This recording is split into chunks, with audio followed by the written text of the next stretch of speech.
Hello, and welcome to the Super 70 Podcast, Special Report, Decades with Dave Anderson.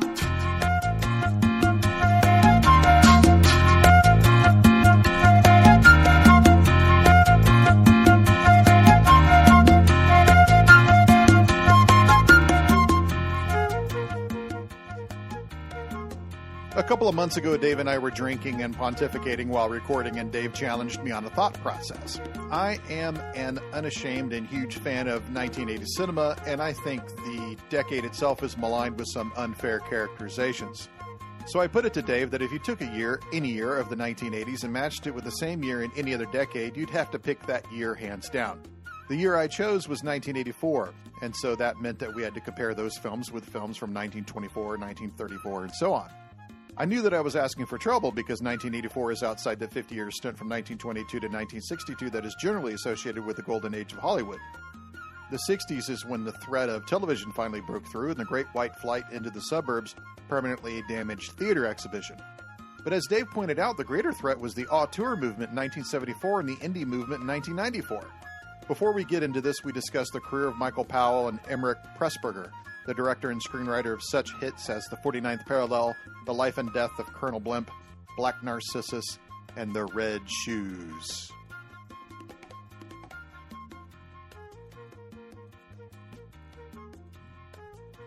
that going to be as loud, I hope?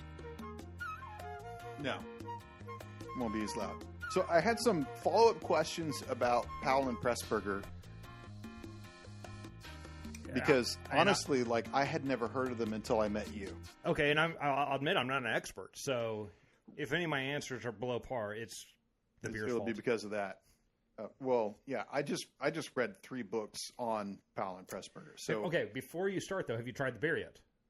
No. Okay, so we are having Fluffy Nuts right now, which is a saloon door here in Webster, Texas. And I'll be interested to know what the reaction is. Because this is a peanut butter marshmallow imperial cream ale. And it's pretty interesting, isn't it? You can taste everything you just said. You absolutely can. Oh, my Lord. Yeah. And it's at 10%. Yeah, I was about to say. Yeah, you can feel it. Holy shit. I got the last 6-pack that was in my HEB. My beer guy over there is tremendous. I was having the Wonka chocolate stout, which is Carbach. a fine beer. I like that. It's a fine beer. But this, because of the cream, the cream might make this. It's definitely different. Now, if it was 50 degrees outside, you'd rather have the stout. That's right. For sure. But this is a really interesting beer. If you were living north of the 49th parallel. Yes, you would make fun of us for drinking our goofy-ass Fluffy Nuts. All right, so Powell and Pressburger was not someone I really knew or got into, and I was unaware. I knew that they were active during the 40s and 50s, but I was unaware that their last film was like 1970 something. Well, I know that the one that I think of as the end of their era is Peeping Tom, right? Which is I don't believe Pressburger is involved in that one at all. I think it's strictly Michael Powell, and that kind of, for all intents and purposes, ruined his career. Oh, why? Because it is not a polite film. Oh. It's kind of the... in what way? It's sort of the first slasher film, or one of the first. Like a horror slasher? Yeah, I mean, but it's especially for the time, and especially for what you can imagine the Brits, I think it's considered something of a depraved film, especially at the time. Because it's about Go ahead. It's about a photographer who murders his subjects, but it's very... Shit. It's very sexualized and, for the time, especially very violent because it's a modified tripod. It's got a spike. And it's one of those where apparently it was quite controversial at the time and essentially ruined his career. Really? Yeah. Michael Powell's. Michael Powell's. And it's one of those where, their window of greatness is pretty small. I mean, relative to what we're used to, I guess. For 30 years. Yeah. Is it that long? I don't really think of it. Well, if you think their first film that they collaborated together was The Spy in Black, 1938. But what's I think 49th Parallel is... It's the first Powell and Pressburger film, but not the first Archer's film. No, but it's like their first... What is that, 41? 41. 41, right. Mm-hmm. And then... When's Peeping Tom? I think that's... late 60s, I think. Well, I saw something that was like 70. Oh, that's probably, if you saw it, it's probably more accurate then. But only because I went on the sacred IMDb. Which, yeah, you definitely know more than I do in regards to that timing. I don't know about that. No, you definitely would. You read the books. I didn't finish them. Yeah. You didn't get to the Peeping Tom part. I just read up to 1945. So here's Pressburger. Because I think what their last film together was, it's a BBC educational film, essentially. Canterbury till 1945. I mean, I think of, like, basically the 40s as this remarkable peak. Yes. And after that, it's just, I mean, because, you've got 49th Parallel, 41. You've got Colonel Blimp in 43. Canterbury Tale in 44. I Know Where I'm Going, 45. Life and Death in 46. Narcissus in 47. Red Shoes in 48. And then Tales of Hoffman in 51. Right? And kind of after, that's kind of in my mind, which is obviously going to be slanted, the end. I've not seen Oh Rosalinda. I've not seen Tales of Hoffman for that matter, and I actually haven't seen Black Narcissus either. So I don't. I'm far from an expert. I'm barely even a novice. But I think that their best stuff is probably from a British filmmaking perspective up there with Hitchcock's. Yeah. There's not as many, but the ones that are there are fucking good. They were extremely popular, and unlike Hitchcock, I would say that Powell and Pressburger were seen in a very strange nationalistic. Yeah, they're definitely light, British, right? Like they're British, but of course Pressburger was not British, but that didn't matter, right? Okay, Powell and Pressburger on Wikipedia. Sorry for all those people who are critical of Wikipedia. It's still a handy resource. Spy in Black, 1939. Contraband, 1940, which I haven't seen yet. It's not in their filmography because it's not. The Boy Who Turned Yellow is the last Powell and Pressburger film in 72, which 72. It's a film made for the Children's Film Foundation. It's a 55 minute. I think it's basically a television show. Okay, so you're saying with Peeping Tom? Yeah, Peeping Tom. You're probably right. It probably is early 70s. 1960 film. Oh. British psychological horror from thriller 1960. Film. Written by Leo Marks. Revolves around a serial killer who murders women while using a portable film camera to record their dying expressions of terror. Holy shit. Yeah. So it's the same year as Psycho. Yeah, but for whatever reason, and probably going towards what you were saying, is that they're very British. Yes. Right? And it's strictly a Michael Powell affair. But Hitchcock, left the UK and essentially became an American filmmaker. Right? Yeah. So I've not seen Peeping Tom. I've not had an opportunity. No, I mean, Hitchcock is he's Americanized after the war. Yeah.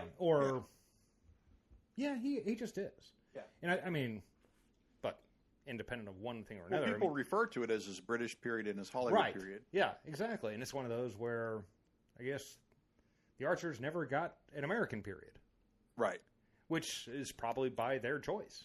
It probably is, although I'd be interested in seeing what they would do. Yeah, if you give them huge budgets, but they had a lot of freedom. They did. Well, that's the golden rule everywhere. If you have a lot of success, you have a lot of freedom. So anyway, like I didn't. The only one I'd seen up until the 49th Parallel was Black Narcissus, which I really find striking. Which, ironically, is just one of those that I've had for forever and have literally just never watched, which is a terrible thing. The only two things, I was just talking to Luke about it this morning, the only two things that stand out about Black Narcissus in the negative is that there's kind of like there's a macho man in it. Right. And I believe you. And then in the beginning, he's like riding a donkey up the Himalayas. Now, I mean, that's in the British mindset and their scope and their framework or headspace or whatever you want to call it. That's perfectly acceptable. At no point in no American film would you ever have an American macho man riding a donkey. Not that I can think of. John Wayne does not ride a fucking donkey. Not that I can think of. Right. So that just in our headspace, that when you see it that stands out, and that's strange. Like what's going on? Right. You certainly don't associate that with your manly protagonist. Right.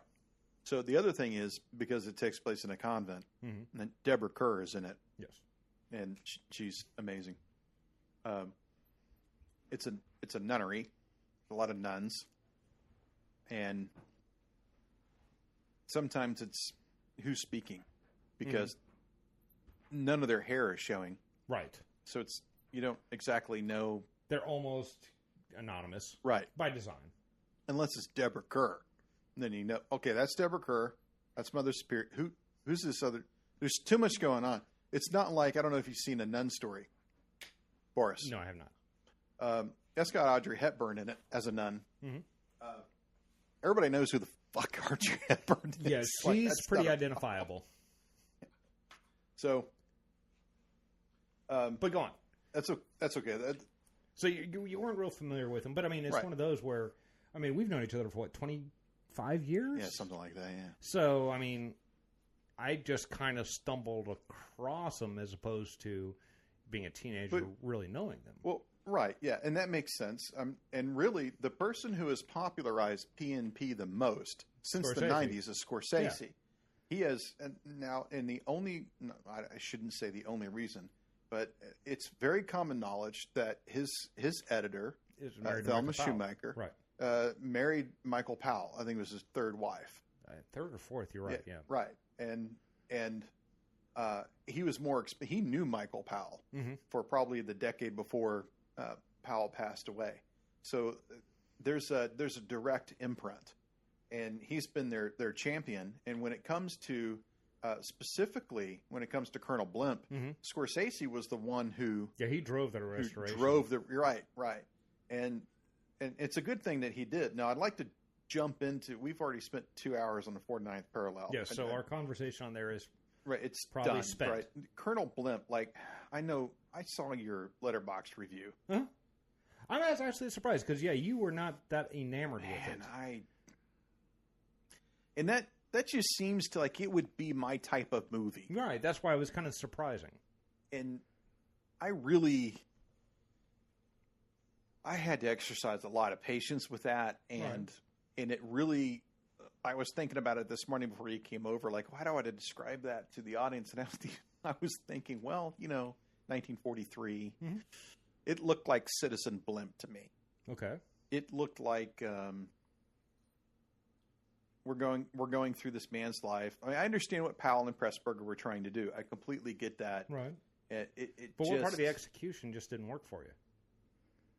Well, there was a lot of things going on that I wasn't hip to, but it was mixed with a lot of things that I like Deborah Kerr in the three recurring roles. I thought that was brilliant. Right. I thought it was really well done. I thought all the acting was kind of uniformly top notch in my okay. So I thought it was uniformly excellent. Yeah. I really do. Now, mind you, that there's now. Granted, it's from that time. Right. I'm not looking at like the 70s. It's not Pacino. Although I would love to see him as Colonel Blimp. Yeah. But the fight that they pulled away from, they made a big deal of the fight. Then they pan out of the fight. And Scorsese talked about how in his introduction, like, hey, geez, how genius and brilliant that was that they didn't show the fight. That seemed really out of place and odd for me. Just because. Well, they were placing so much emphasis on it. Right. And then they didn't show it. Mm-hmm. I mean, but the fight... I understand that was the point. Well, no, I always think of it as the fight wasn't that important, right? It was the things that they showed that were important. It was the build-up to why did this happen and the repercussions, right? The fight itself would certainly be interesting, right? But I don't see them pulling off the choreography to make it fascinating. It certainly wouldn't be, Duel of the Fates. Right. It would have been just, I imagine, actually, frankly, kind of an unexciting fight. But the periods that frame it are the important things, and that's what they focused on. Now, I'd read somewhere where, it pulls away, and you have the snow fall, and it's kind of a allegory for how it's the end of those particular times, where there's a certain degree of honor, right? And that makes sense, but that's not what I thought, right? I didn't sit there and say, oh, the snowfall, twilight of a honorable war. No, it's not what I thought, but it was one of those where, this is not a movie of action. This is a movie of it's drama. But it's a movie of feelings. Yes. Right, and relationships. And I thought that, it was funny because before the fight, there's literally no relationship. This is a duel between two people that have no idea who each other are. And at the end of the recovery, they're best of friends. Which is really, that's kind of a stretch, but not being alive in the 1940s, I can't speak to its any degree of authenticity, right? But it was definitely one of those where... Well, there were plenty of, if you've seen Remains of the Day... Well, I'm not talking about, the authenticity of a German and Englishman, okay. But just the way that I'm a lifelong friend after knowing you for 3 weeks, right? Right. And I'm willing to give up this because of my honor. But I did find the whole thing pretty interesting. Okay. And actually pretty compelling myself. Okay. I really do enjoy it. I can see what you're saying, whereas I wasn't along for the ride. Right. And looking back on it, it seems like it was something that was made for me. And I understand why Churchill wouldn't like it. You're talking about, Churchill fought in the Sudan. Churchill fought in the Boer War. He got out of the Boer War with by the skin of his teeth. Like he was actually captured during the Boer War, and he was in a prisoner of war camp, and he escaped. And then, of course, he was in the government, in the liberal government that ran the Great War, and then he fell out of favor because of Gallipoli, and he went back into the trenches as an officer and fought in the trenches, right? And went over the top several times, and then when his I don't know if you could call it a tour, but whenever that action was over, he went back into the government. And he was just a very, very involved person who believed in the empire and fought in the empire. And I saw Blimp as sort of like a stand-in for Churchill, which I can understand why Churchill wouldn't particularly like the idea of being associated with Blimp, who was a caricature, a comic caricature that was popular during the time. And Blimp isn't even his name. His name is Colonel Candy. Right. But Blimp was something that everybody at the time was familiar with. I never considered the general to be a stand-in for Churchill at all. Okay. And I don't know, I have not read as much as you, so I certainly don't know precisely what Churchill would have been upset about, or at least connecting that character to be a reflection of him, right? I kind of looked at him more as almost a reflection of traditional British governmental values, which Churchill, in my mind, was never that. I consider him much more modern, right, as opposed to Chamberlain, right, which is kind of what I viewed him as. Is kind of a person who would have terrible things happen because he just literally couldn't believe that the opposition would act in a certain way, right, and just would not accept that as a authentic mechanism. Right, his whole line at the end of the Boer War, where he says, World War I, where he says that, this shows that right is might, right, which is an interesting turn on, your old cliche of might being right. But he's under this belief that because they fought honorably, that's why they won. Whereas, his all-time best buddy says, no, y'all didn't win, we lost. Right. I really just enjoyed it. I find it very easy to be able to fall in movies of that period and not view them through a very modern eye, just I'm watching this movie now and experiencing it now and just getting something out of it. So I don't know. I've always enjoyed that movie. It's been a long time since I watched it. When did you first see it? I think I watched it early 20s. Yeah, that's probably the only time I'd seen it. So it wasn't the same cut? No. At least, my memory of it is so foggy. It's one of those that I can't tell much about it beyond, well, I liked it then. It may have been one of those that my grandparents had a VHS copy of, and that's obviously, or unsurprisingly, one of the things that really shaped some of my perspective. My dad and my grandparents both... They didn't dismiss modern movies. Although they didn't like The Road Warrior at all. They hated that movie. But, you know, they had a whole videotape collection we'd sit there and watch every summer. And a lot of them were, you know, 1960s, 50s, and 40s movies. Sure. So, it's just when I was a kid, I would watch that oftentimes as, okay, this is just an old movie. And it's like, hey, I like that. So I didn't look at it as this is an old movie. Just like, it's an older movie. Okay. Yeah, I didn't have that prejudice either. Right. My grandfather worshipped John Wayne movies. John Wayne movies are fucking awesome. Yeah, and just, I don't know how many times I've seen them all. Now, I just thought that at the time, because of VHS and because of the format of VHS and how VHS just murdered movies, I didn't see any of them in any type of positive light. And I didn't keep any type of memory retention on, you know, there were 20 of them. They all looked alike. Right. They were all the same goddamn thing. It wasn't until really last year Luke got into Westerns, and we watched Red River. That's really good, isn't it? Exceptional. It's really good. Exceptional. And, of course, we watched Shane, and I knew that I saw Stagecoach in college, so I knew that was, like, for lack of a better term, to use something that's kind of stupid, high art. Yeah. Even for John Ford, but high art for the proletariat. You know, it's for the working class. Yeah. As Hitchcock would say, for the masses. You know, it's popular. I mean, westerns are for the masses, but there's no reason why it can't be high art for the masses. No, absolutely. Right. The Red Shoes. Finally got to see it.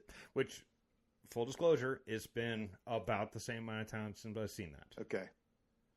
So my memory, at best, is foggy. Yeah, I mean, it looked like I just remember the colors. Right, the colors are pretty striking, and I get it. Like, she's choosing between, you know, two men, and her career and her, you know, happy personal life or whatever. And I would imagine, like, in the post-war period, that's a conversation that every couple is having. I would imagine so. You know, there were plenty of watch any documentary about the war on Netflix, World War II in HD, or World War II in color. They're all great, but they all have similar themes of, you know, I was wounded, I came home, my wife quit her job and come and took care of me, and then I went to work and she stayed home. And that's just how everything was. My grandmother did it. Yeah. Everyone's grandmother did it. It seemed like there was a heavy influence on Fincher, actually. Like when you're watching Benjamin Button, it seems like The Red Shoes was like a subplot of The Curious Case of Benjamin Button, with Cate Blanchett being a ballet. Like, I don't think that it'd be impossible for me to think that Fincher hadn't seen The Red Shoes before doing it. You know he did. Yeah. I mean, he just did. Yeah. Or if he didn't, it's very strange. Yeah, it's so bizarre. It's like hard to imagine. Right. So now you didn't find The Red Shoes very satisfying either. Really, like the first hour, it was hard getting into it. Like particularly for me, they were setting up the fact that there was this musician whose work was blatantly stolen by another composer and then used in a play, and he just took the hit. They told him, like, hey, don't say anything because your career is going to suffer if you say anything. And I just thought, fuck that. I mean, I don't see any type of American film coming out of Hollywood saying, someone stole your shit. That's how the world is. Live with it. Nothing in Hollywood would ever be like that. Yeah, that does seem unlikely, but yeah, I mean, you're right. You know, based on our experience, that is certainly not something that would be endorsed. You know, it's just put your individualism under the carpet and let somebody else walk all over you. That's what it seemed like to me. So I wasn't on for that ride. Even though I found, like Deborah Kerr was amazing. The color was amazing.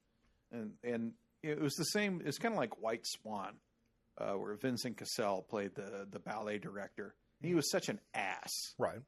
And I saw the same thing in The Red Shoes. Like, that guy's an ass. Like, he's not groping her. Like, Vincent Cassel was, like, groping Natalie Portman to a disgusting degree. and so it wasn't, like, that bad. But, like, emotionally and psychologically, it seemed to be that bad. So I wasn't along for that ride. That doesn't mean it's not great. That Right. It's, not it's just not your. beautiful. It's not not your my bag. speed. Yeah. Black Narcissus we already talked about. So I'm actually interested to see what else they got of what's in between Black Narcissus and Peeping Tom. I'm more interested in Peeping Tom now. Well, you've seen Matter of Life and Death, right? No. Oh, yeah, you should watch that. Yeah, Okay. David Niven. Oh, I'm Yeah, David Niven's the bomb. Interesting. Instantly interested. Yeah, I mean that is, I'm sure I'm not right, but it's just one of those that in my brain that's like the last. I mean, Tales of Hoffman. Yeah, I've not seen. So I don't have any opinion. Yeah, I haven't seen that either. But I know it's considered. Well, my perception is it's considered one of their last great one. But it's a ballet, so I just haven't been all enthused about it. Mm-hmm. But I know I saw Matter of Life and Death. It was the same kind of time frame, but I remember it being really quite good. And I like David Niven. I just get a kick out of the guy. He's great in Murder by Death. Oh yes, he's just. It's really interesting because it just seems like in his later career, like the last 10, 15 years of his career, he's like playing a parody of himself, kind of like Leslie Nielsen did, and a lot of actors, Robert Stack and Airplane, or they just played like parodies of their earlier careers. And Lloyd Bridges did the same thing, and it paid dividends. It really paid off. It very well. You established a persona, and then you can riff on it.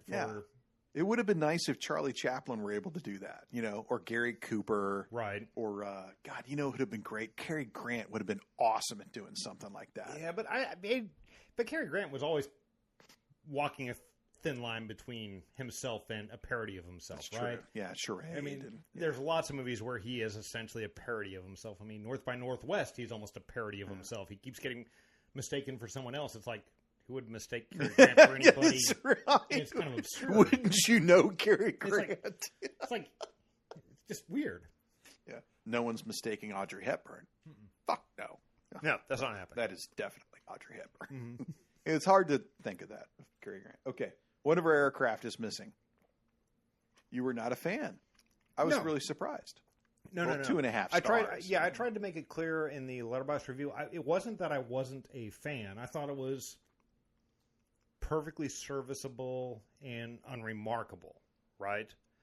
It wasn't bad by any stretch, but it was just like, it wasn't great. I didn't really see a whole lot. Aside from the opening 15, 30 minutes, or however long that was, which I thought the bombing mission was, it was pretty well done and pretty, entertaining. But the remainder of it, the 49th parallel, you establish some pretty significant stakes early on.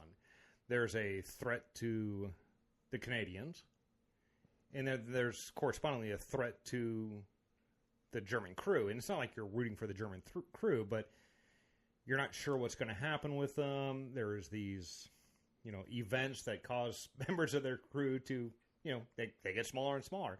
Whereas I never really felt with, one of our aircraft is missing, like there was a real serious threat to any of our protagonists. Right, I didn't get a sense of peril because it was never really established up front that there was real mortal, stakes.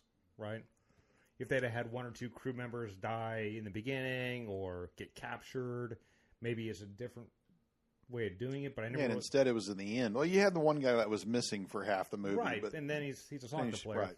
Yeah, so he's a soccer player. That's another criticism because he plays soccer. Okay. But like I said, I didn't think it was bad. Mm-hmm. It was just one of those that, relative to what I perceived its sister film to be, I just didn't think it was as good. Right. And what was the lead actress's name? Leader of the Dutch Resistance, at least who they were communicating with. Yeah, I don't remember, but I thought she was Goody or Goodfrey. I mean, the actress had an interesting name. I thought she was, quite good, but also it seemed very theatrical to me as opposed to the rest of the movie. It just didn't work on my end. Compared to the 49th parallel, I'd say that's true. Mm-hmm. Yeah, it's very much on the nose. Like, where I'm being dramatic to be dramatic. Right. Yeah, because things are... Again, like that was... that's a strange one because that was released before the 49th parallel, but they started shooting that before Fall of France. I thought it was I thought it was released after. Dun, dun, dun. I thought it was 41 and 42, but you may Oh, it's probably 42. Yeah, you're right. Well, they're in Holland, and Holland's occupied, so that would definitely be after June of 1940. Okay. So I've got other things that I want to get to after our decade discussion, but I want to get into the decade discussion because we talked about, and we might have to split this up. We can always do that. Holy moly.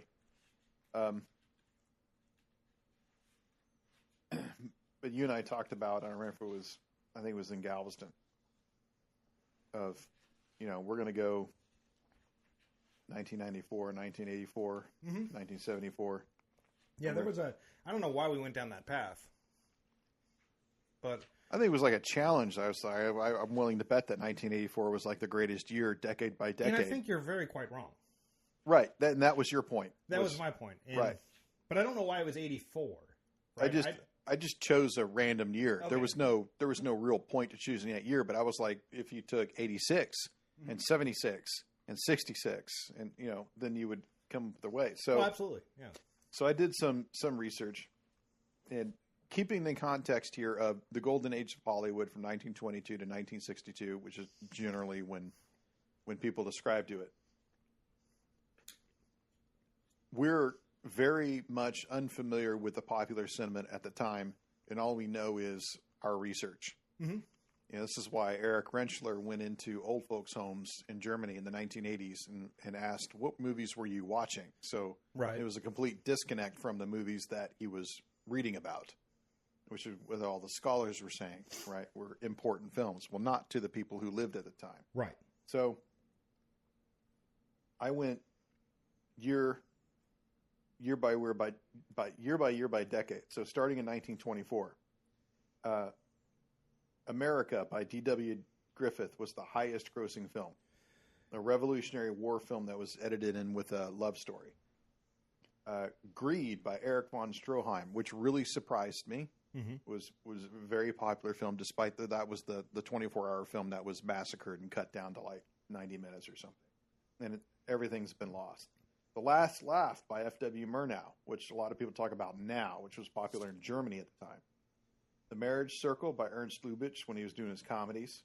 Sherlock Jr. by Buster Keaton, which was popular at the time and is popular now. Absolutely. And Thief of Baghdad by Douglas Fairbanks. Which is an interesting, I've never seen it. That's about the only one I think I've seen. Cool. I've not seen any of the rest of them. I mean, the 1920s or one of those. It's like, okay, yeah, my experience with most of them just not that great. But you've got some heavy hitters here. Like I would say that in my experience in, say, film school, all of these films we talked about in one form or another. Because they're important, but I just don't know. But the only one we watched was Sherlock Jr. Mm-hmm. So, but if you went... Of course, how many of these movies, have survived? Right. And that's the other problem is that the early stuff is always going to have an advantage over the more recent things because the only things that are remembered for the most part are the great films. Right. Right. That's true. So, 1934. That's when you get some... I mean, it's unfair. Like you're moving from silent to sound. Yeah. It's I mean, the 20s, I mean, you might as well just dismiss them. I mean, they shouldn't... It's not that they don't have validity, right? But... the impact, for the most part, is going to be greatly lessened because exactly what you said. Sound versus silent. And silent has had a lot of influence, but it definitely dates it. Right. So, in 1934, Cleopatra was the highest grossing film. Mm-hmm. I've never fucking seen this film. I've not seen that either. Now, apparently, Vivian Leigh made a Cleopatra film in the late 40s. Okay. I've seen tons of pictures of it, and apparently that was a very popular film. The only one that we're familiar with is the one from 1963. With Taylor? With Taylor. And, right. And that was like by far the most expensive movie ever, especially with adjusted dollars, I think. I think it still might be. I think it is. Yeah. It's more than Titanic. It's more than Avatar. It bankrupted Fox Studios. Right. And it bounced back reasonably well to get... Well, it did well. So, to get off on a sidetrack, Daryl Zanuck, who founded Fox Studios, he was on the outs because he kept sleeping with the actresses. He went to Europe. He shot The Longest Day. They used Longest Day to generate revenue for Fox while everything was shelling out to Cleopatra. Trying to cover Cleopatra. Then he cut Cleopatra. It was supposed to be a 2-part epic, 2 3-hour epics, which are supposed to be called Cleopatra and Caesar and Cleopatra and Antony. And presumably all those elements are lost, so you can't reconstruct it. Right. Presumably all that is lost. And Zanuck and Joseph Mankiewicz, the director, cut it down to 1 3-hour epic, which I have to say is pretty amazing. Yeah. I love that film. But I would like to see what else Mankiewicz shot. Mm-hmm. So... But yeah, the Cleopatra. Now, it happened one night. That's a famous film today. Yeah. Have you've seen it, yes? No.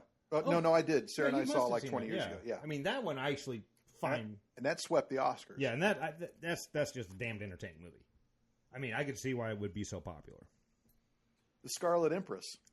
Mm-hmm. An amazing film, visually. Right. Plot, nothing. Nothing, but it's kind of a cool experimental film. Yeah, von Stroheim. Now, I've not seen Dames by Busby Berkeley. I just haven't, so I have no opinion. Everyone should see at least one Dick Powell movie. Mm-hmm. I think Dames is great. Busby Berkeley was a brilliant man. He really should have worked with Rita Hayworth in her heyday. Right. Like when Rita Hayworth was doing all the things that Busby Berkeley was famous for. Sorry, I've been drinking. It's quite all right. Yeah. Now, The Gay Divorcee. It's Fred and Ginger. Right. When I was a kid, Fred and Ginger were still like in the popular consciousness. They were really famous people. Oh yeah, and they did 10 films together, and God knows how many films separately. I was surprised when I was in college. We didn't see a Fred and Ginger film. Instead, we saw The Gold Diggers of 1933, which Ginger, I think that's her first or second film. And I've heard of The Gay Divorcee. They've kind of faded off. They kind of have. Few decades. Yeah, I mean, in terms of people knowing about them, right? Which is hard for me to understand, but I guarantee you, my kids have never heard of them. Right, guaranteed. Right. Mine too. Yeah, mine too. No way.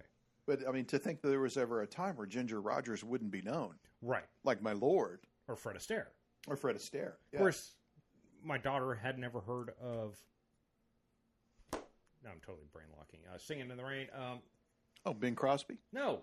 The girl in Singing in the Rain? No. We're going to have to edit this out because this is embarrassing. We'll fix it in post. Oh, my God, that's embarrassing. When we pull up Singing in the Rain? I'm going to right now. It's terrible that I can't remember. I suck as a human.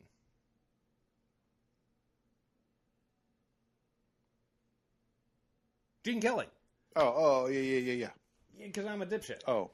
I mean, but no, she that's never okay. heard. I didn't remember. Yeah, she didn't remember. She had no idea who Gene Kelly was. It's like, but he's Gene. But he's Gene Kelly. How can you not know? Exactly. So I mean, she wouldn't know who Fred Astaire is. Okay. Now, you missed at least one movie from the 1930s on the list you sent me. That's really surprising. But is it from 1934? It is. Okay. It is. Okay. The Thin Man. I did miss that. Which is... Why does that belong here? Why does that belong Why there? does that belong here? For me personally, I find it authentically hysterical movie. I think the humor... It's a comedy? I've never seen it. Oh. William Powell and Myrna Loy. Okay. No, watch that. It's fucking funny. I remember it as even for today? Yeah. Well, okay. I believe so. I have not seen it in quite a long time, but I remember watching that one as, probably your son's age, about 15 or 14, 16. No, I wasn't 16. I was probably 15 or 14, and watching that. And that movie is legitimately hysterical. So we can agree that 1934 was better than 1924. I think so, yeah. I do think so.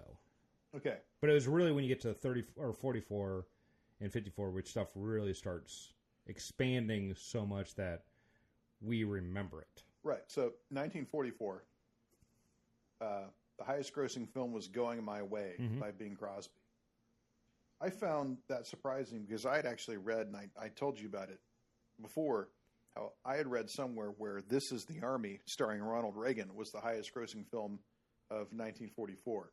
And I looked it up, and it wasn't true. That's not accurate. Yeah, it was this one, Going My Way. But This Is the Army was like an extremely popular film. So the winner of the Best Picture for 1944 was 30 Seconds Over Tokyo. Now, see, there are two movies you have on here, 30 Seconds Over Tokyo and A Guy Named Joe, that I went back and looked. They're both 1943 releases. Oh, are they? Yeah. Oh. You mean to tell me Wikipedia is wrong? Well, 30 Seconds Over Tokyo, now, that's released in 33, then it's going to get the Oscar in 44. So right. We are immediately making an assumption here. Right. Yeah. So I was curious about that because I'd run across a couple that it's like, okay, they were obviously before. Okay, so that means that Cleopatra was released in 33. No, I don't. I hadn't run across anything that actually said that. Okay. So I'm not sure. That's what I was getting at. So for the purposes of this conversation, let's go ahead and include it because it's going to be close enough. Okay. Right? But a guy named Joe was 43. Right, that's when I looked it up, that's what it said. Did you like A Guy Named Joe? Have you seen it? I've not seen it. I've seen Always, which is Spielberg's remake. Right. I love Always. Yeah, I thought Always was fine. And I like Spencer Tracy, so I'm assuming I would like that, but I've not seen it. I find it amazing that people don't like Always. Mm-hmm. Richard Dreyfuss, John Goodman, Holly Hunter, Audrey Hepburn. What is it that you don't like? But when you think of Spielberg films, that never comes up. No, gosh, it's not even. Yeah, it's certainly not. This is Spielberg as Ready Player One. It's certainly not one of those that people are going to remember as a Spielberg movie. Yeah. Or Tintin. Have you seen? Right. So you've seen both of those, Ready Player One and Tintin. Mm-hmm. Great movies. Yeah, they're entertaining. Yeah, I find them. I love those movies. Okay. To Have and Have Not. Howard Hawks movie. I've not. Yeah. I've not seen that either. Not seen it. That's the Bogart and Bacall. Mm-hmm. Yeah. So it's probably pretty damn good. No, we're on a Bogart kick around here. We'll talk about it later. You'll run across it's eventual. Lifeboat. Also haven't seen it, but that was extremely popular at the time. I know it's a big deal. Propaganda movie. But Double Indemnity is next, and that one is huge. It's a genuine classic. That's a bomb. Right. On this list, that is a bomb. Mm-hmm. Meet Me in St. Louis, Judy Garland, another popular film. Yeah, don't know it. Ivan the Terrible it's pretty interesting. It's a good movie. It's not one of those I sit back there and say, man, that's a great movie, but I'm going to have a different perspective than, say, film students. Right. So it's terribly important. Also not out in the West at the time. That doesn't surprise me. It wasn't shown until the 50s. Right, and to anybody who may be listening, we're going to have, obviously, a huge bias towards American products. Well, for sure. Right. Now, the last time I saw Ivan the Terrible, mm-hmm. I was floored. I've seen it probably twice, maybe 3 times.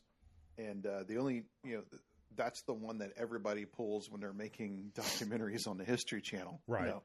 Whenever you get to that period about Ivan the Terrible, let's pull that Eisenstein movie out. National Velvet. Another one that was with Elizabeth Taylor, who was mm-hmm. like 16. Yeah, she was a kid. Enormously popular at the time. And we forget about this. Shirley Temple for 20 years ruled the world. Mickey Rooney for 20 years was everyone's teenager, Shit, hang on a second. Yes, you are right. Continue. Song of Russia. One of these films that nobody likes to talk about now. Extremely popular at the time. Then the war is over. Mm-hmm. And politics change. And people think, why did Hollywood produce and push a propaganda movie about our enemy? And the Song of Russia became the central focus from the HUAC, the House Committee of Un-American Activities. Right. And Bogart and Bacall actually, among many people, flew to Washington to support a lot of artists who were being persecuted by HUAC. And Ayn Rand, who is the writer of the screenplay of The Fountainhead, mm-hmm. and she wrote a screenplay for Atlas Shrugged, which was never produced. She wrote the books. She wrote the books. She was a Hollywood screenwriter for years, like 10 years, and they pulled her in front of the committee and said, "Why is Song of Russia Russian propaganda?" And if you read her testimony, and if you watch the movie, she brings up very convincing points. And I won't say that Ayn Rand is wrong. What I will say is that Song of Russia was made in a time of place in which Russia was our ally. And I didn't see anything offensive about Song of Russia. I didn't see anything offensive about Russia being our ally. We were fighting the Nazis. Right. So it just seems like everyone just conveniently forgot that point at the time because it was convenient for them politically. Well, yeah. And so it's an infamous movie, but I think that if you and I were to watch this now, we would both say, hey, that was a pretty good film. Right. But unfortunately, it has that reputation. And then, of course, Tunisian Victory, which is on Netflix right now if you ever get a chance. Okay, I've not seen by it. Frank Capra. That's outstanding. Outstanding documentary. Yeah. And Capra had a lot of help from guys who worked on cartoons at Disney to make the maps and a lot of the animations about forces moving across the desert. Very, very good. Now, there are a couple other... Oh, you found some that were released? Yeah, I mean, I used some... like I said, I had spent some time on it, but I wasn't able to make as much time as I would have liked. So there was another Frank Capra movie that came out that year. Oh.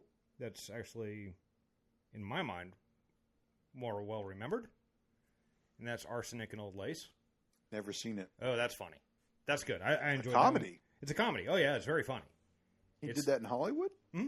It was a Cary Grant vehicle, and really... Oh, that's why you know it. That is exactly why I know it. My grandmother apparently had quite the crush on him, but it is a funny movie. At least it was to me. You know, The Canterbury Tale by Powell and Pressburger was also that year. So I have not seen that one. I just know of it.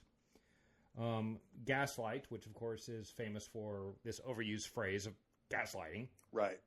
But that was another... Of getting someone to feel bad about... Right, and convincing him it's not accurate. But it had Ingrid Bergman. Right. Henry V. Oh my God, that's fitting. Yeah. Because of her relationship with Montgomery Clift. Right. Yeah. You have Olivier's Henry V. And Laura, which I've not seen, but I just know the name. Oh, that was really popular. Right, that was very popular at the time. Okay. So, 44 versus 34. Well, I mean... It's hard for me to say, right? I mean... Double Indemnity. I mean, that's just such a huge film noir. Right. I mean, I think that then there's a shift, right? Just like from 24 to 34, you see a pretty significant shift from, the silent to the talkies, right? And 34, it happened one night. I think it's an undeniable classic. And The Thin Man I really enjoyed, but then 44 you really start to see something of a, from a broad standpoint, more of a maturation, I guess. The movies, broadly speaking, are more serious, I guess. I mean, you do have Ivan the Terrible, which was in Hollywood, so take that one out of it. I think you get a lot of serious stuff in here. Yeah. Like National Velvet was, I wouldn't say that it was a comedy, but it balanced. Right. But it's one of those, you kind of see this progression. Right. Right. And also, you're dealing with a difference in audience. Like in the 30s and 40s, everyone went to see films. Mm-hmm. It was more in the popular consciousness. And I remember seeing something like in the 30s and 40s, particularly in the 40s, people went to see the movies like 3-4 times a week. Right. And even during the war, like the war didn't stop that. Like they were showing 2 or 3 movies a week to the troops. Or if you weren't in active combat, then, I mean, you were in the movie theater. What else were you going to do if you were behind the lines? There's only so many times you can clean your rifle. But just if I were to choose 3, To Have and to Have Not, which is infamous, Double Indemnity, even Ivan the Terrible. Like if I were to choose 3 from 1934, It Happens One Night, Scarlet Empress, The Man Who Knew Too Much. Like I'm gonna lean towards 1944. Yeah, I would as well. Absolutely. Right? And I think that is an age, 1944. That is an age after Casablanca, and I think that changes a lot. I think so. And then when we jump to the next decade with 54, you get out of the war and you start seeing a lot more freedom with the tales that are getting told and the ways that they're doing. I mean, there's a huge jump in that 10 years. And oddly enough, the highest grossing film in 1954 was White Christmas, a film about the war. Yeah, and is eminently entertaining. With George Clooney's mother. Yes, Rosemary Clooney. With Bing Crosby, Danny Kaye. I mean, these are... I could see where that would be the highest grossing. You know, it is popular entertainment, and there is nothing wrong with it. The Caine Mutiny. Yep. 20,000 Leagues Under the Sea, which when I was a kid, my grandparents had that on VHS. Uh-huh. I watched the shit out of that. I watched the hell out of that movie. That was a Disney movie that went the mile. Mm-hmm. I told Luke about it. Luke was instantly like, a Disney movie with Kirk Douglas? Oh, yeah. I'm in. And he was quite the manly man. And James Mason. Yeah, that's right. Did he play Nemo? Yeah, he did. Oh, my God. Peter Lorre was in it. The Glenn Miller Story, again, a movie about the war. Right. The infamous A Star is Born. Infamous is wrong. A Star is Born has always been a popular tale. Always. They've done it, 3 or 4 times now? Yeah. It's like Brewster's Millions, which just, is due for a remake. It just kind of works. Yeah. Seven Brides for Seven Brothers. Another seen it. hugely successful film, which if you were to ask anyone who is in a drama in high school, they would know Seven Brides for Seven Brothers. Like if you're in a musical or theatrical or drama program in high school, and that's a lot of people in the United States. Right. You know, Rear Window. Which is probably my personal favorite from the Hitchcock movies. Really? Oh, yeah. I think it is. Rear Window. I think it's my personal favorite. Really big crush on Grace Kelly for a long time. Well, that's completely understandable. I mean, but I'd like to see it again. It's been a long time since I've seen it, but that's probably the one I remember most fondly. I saw this feed on, I want to say it was Twitter, maybe it was Instagram, and it was a picture of Audrey Hepburn and Grace Kelly backstage at the Oscars. I don't know what year it was. I'm thinking because she won for Roman Holiday. Okay. So I'm thinking it might be that. They both look shocking. Amazing. Yeah. Like shockingly, like you can understand why those two ladies were just worshipped. Yeah, because God bless them. I know. No. And I've always been an Audrey fan. I've never been a Grace Kelly fan. But seeing those 2 or 3 photos where they were just like talking to each other candidly. Right. It's like, wow. And there's probably something there because oftentimes you and I have different perspectives on a lot of things. Yeah. And it's one of those things where I'm an Elvis guy, you're a Beatles guy. Right. I'm a Grace Kelly guy, you're an Audrey Hepburn guy. Yeah. There's probably something there. Yeah. No, but the winner for Best Picture that year was, unsurprisingly to anybody who watches film, On the Waterfront. Which is pretty modern movie. You know, it's kind of surprising it won Best Picture because it's hard. I mean, that was way before I was born, but it's like I have a hard time believing that was popular. Not because it's not so good, but because it is so different than a lot of the other movies that are listed. The good guy here. is not the good guy, right? And it's realistic, which may be part of the reason why it won. Is it was just a very different way of showing it. Well, the 50s was a time in which we look back and we judge a lot, and we talk about conformism. I don't judge. All of those things. Well, we as a society look back and, it's a joke. Yeah. And it breaks that norm. You know, nobody remembers Marty, which won, I think, the previous year, the year after. I remember Ernest Marty. Borgnine, which is why Ernest Borgnine is a right. star. Why he's a big star. Because he won the Oscar for Marty, and Marty won Best Picture. I've never seen Marty. I think I read the book. I've seen On the Waterfront. Yeah, I've definitely seen On the Waterfront. Creature from the Black Lagoon. Entertaining, 3D, love it. Yeah. Bad movie, but really enjoy it. When I was a kid, this was on Nickelodeon endlessly. Loved it. No, it was one of my dad had purchased the VHS tape, and we got the 3D glasses with it. Oh, nice. And there's another one. I mean, I am going to throw in some ones that I'd run across. And there's a good companion piece to that with Them. Oh, yeah. Yeah. So with the Black Lagoon and Them, and then Godzilla or Gojira. Oh, yeah. You know, you've really got sort of this. Gojira was this year? Yeah. Yeah, it was. I see that. I've got that written down. Yes, you do. Yeah. You have it. Yes. And then Dial In for Murder, which kind of a lesser Hitchcock for me. Okay. Even though Grace Kelly is also in it. Yes. Johnny Guitar, which I've not seen, but I know is really well regarded. Yeah. And then Sabrina, like I said. So I mean, out of this list. Mm-hmm. Oh wait, you want to know some of the ones you missed that you're going to want to hang yourself? Yes. All right. So Animal Farm, the British. They made a film of that. Yeah, it was animated. I never. I know I saw that when I was in high school. Yeah. It was made in 1954. Mm-hmm. Is it color? I believe so. Wow. Sancho the Bailiff, which I've not seen, but I haven't seen. I know of it, but I've not seen it. La Strada by Fellini. Oh yes. This one's the last one though is going to break your heart, and it's going to really throw a lot of ammunition towards 70 or 54 being a huge year. Seven Samurai. Oh fuck. So from a Hollywood perspective, yeah, you have On the Waterfront, but you're really seeing this.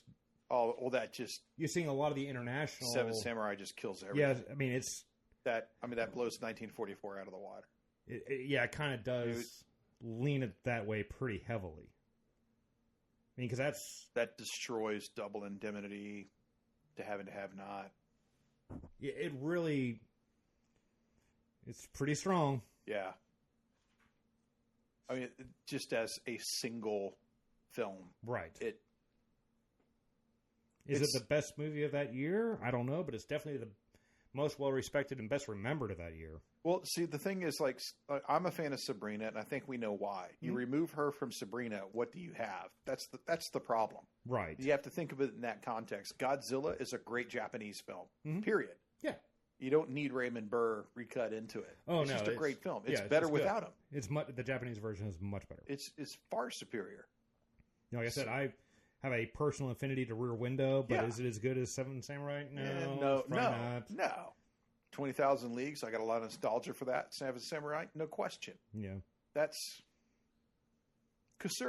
Kurosawa plus Mifune. It's pretty tough to beat. That's a tough combination to beat. I mean, there's a reason why that was remade several times. Yes. Okay. Yeah, I am embarrassed that I didn't write that down. Oh, I wouldn't be embarrassed. It's just one of those where it was there. It's like, oh, God. So then you go to 64, which I kind of perceive as a major dip in what I like as opposed to maybe quality. But I find 64 kind of a dip. Okay. I mean, Mary Poppins, okay. It's fine. Yeah. It's fine. I like it. Yeah. My Fair Lady was the winner. Yeah. I mean, again, I'm an Audrey fan, but right, and it is again. I find by movies, fine. it's not spectacular. Right. Yeah. You know, Goldfinger, love it. My favorite Bond movie, but it's in a franchise. Right. I mean, that's by far my favorite Bond film that I can think of. Yeah. Now, is From Russia with Love? Is that actually 64 or is that 63? That I believe that those. I think that's 63. Okay. Yeah. So Shot in the Dark. Yeah. That's okay. That's admittedly hysterical. Yeah. Peter Sellers. It's okay. That one's Inspector Clouseau. That one's tremendous. Hard Day's Night is intoxicating. Yeah. That film, you don't have to be a Beatles fan in order to love that movie. It's again fairly. You can see the influences afterwards pretty easily. Yeah. You know, it really made an impact. You know, Pink Panther. It's good. Very good. It's pretty funny. It was a good follow-up. It really is. There's a reason why there's 6 more after that. I've not seen.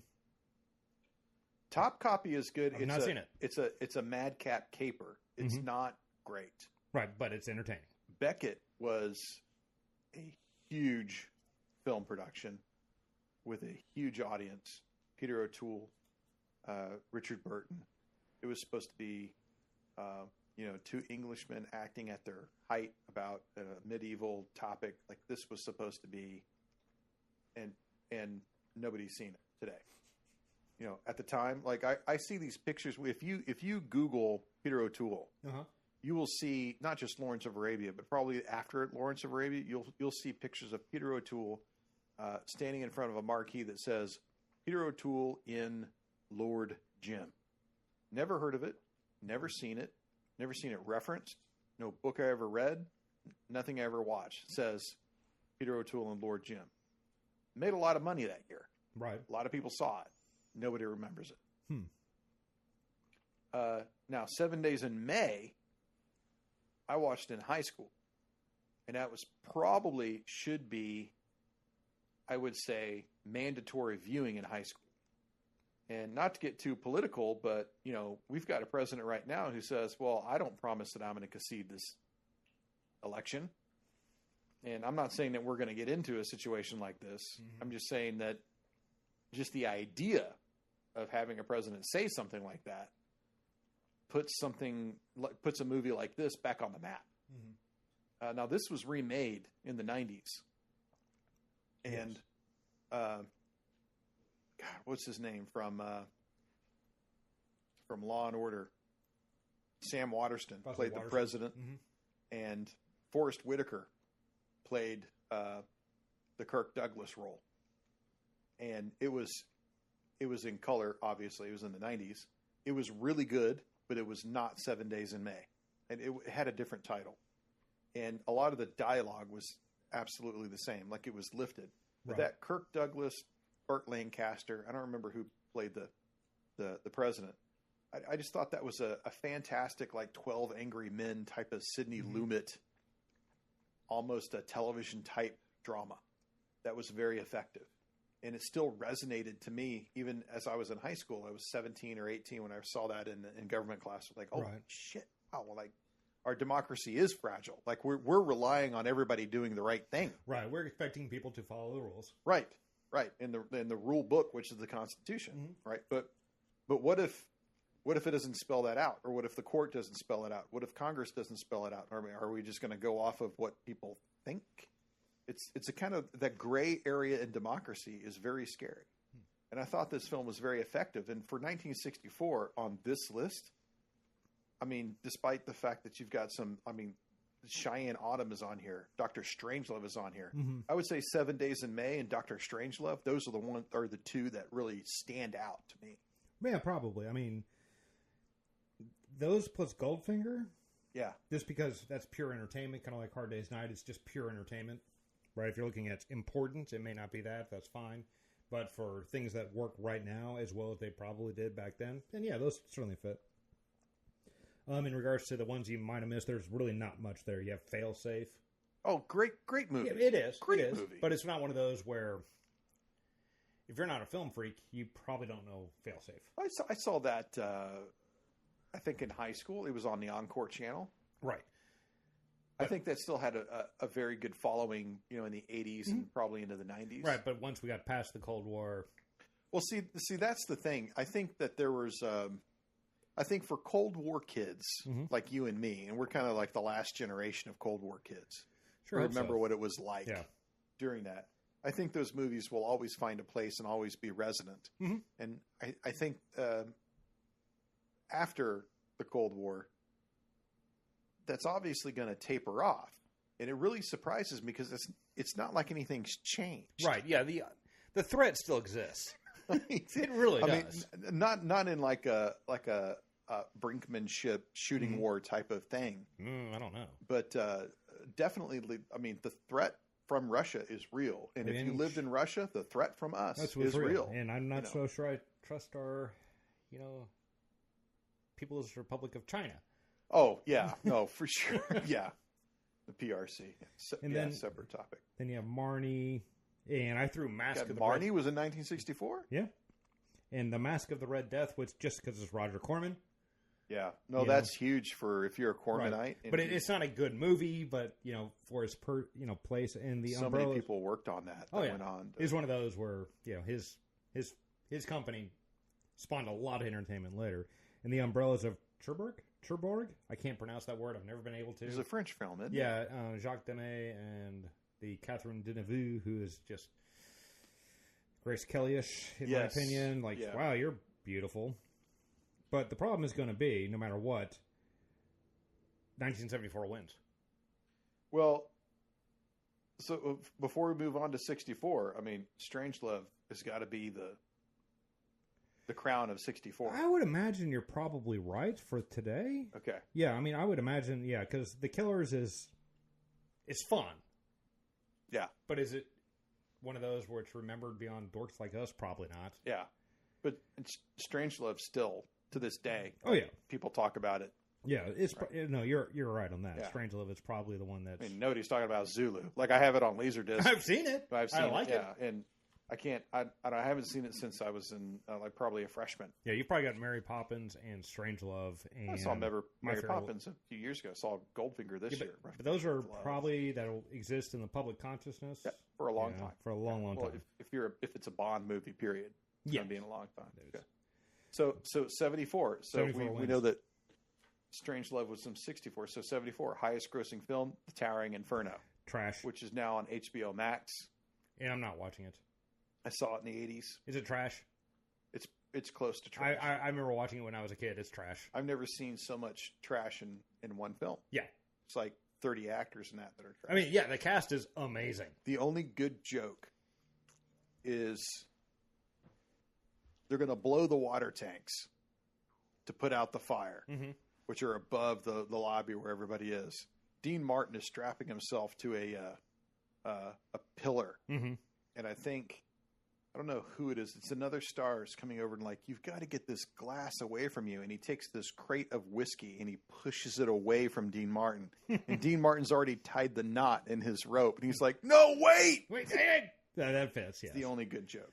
Yeah, but that is a good joke. Who thought that a movie with Steve McQueen and Paul Newman in the same film would be shit? Would be absolutely terrible. I don't know. It's very unfortunate. Blazing Saddles.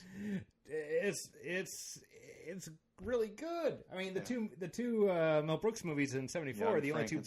They're the only two Mel Brooks movies I like, and they are really good. What is wrong with you? The only two Mel Brooks. Mel Brooks is a genius.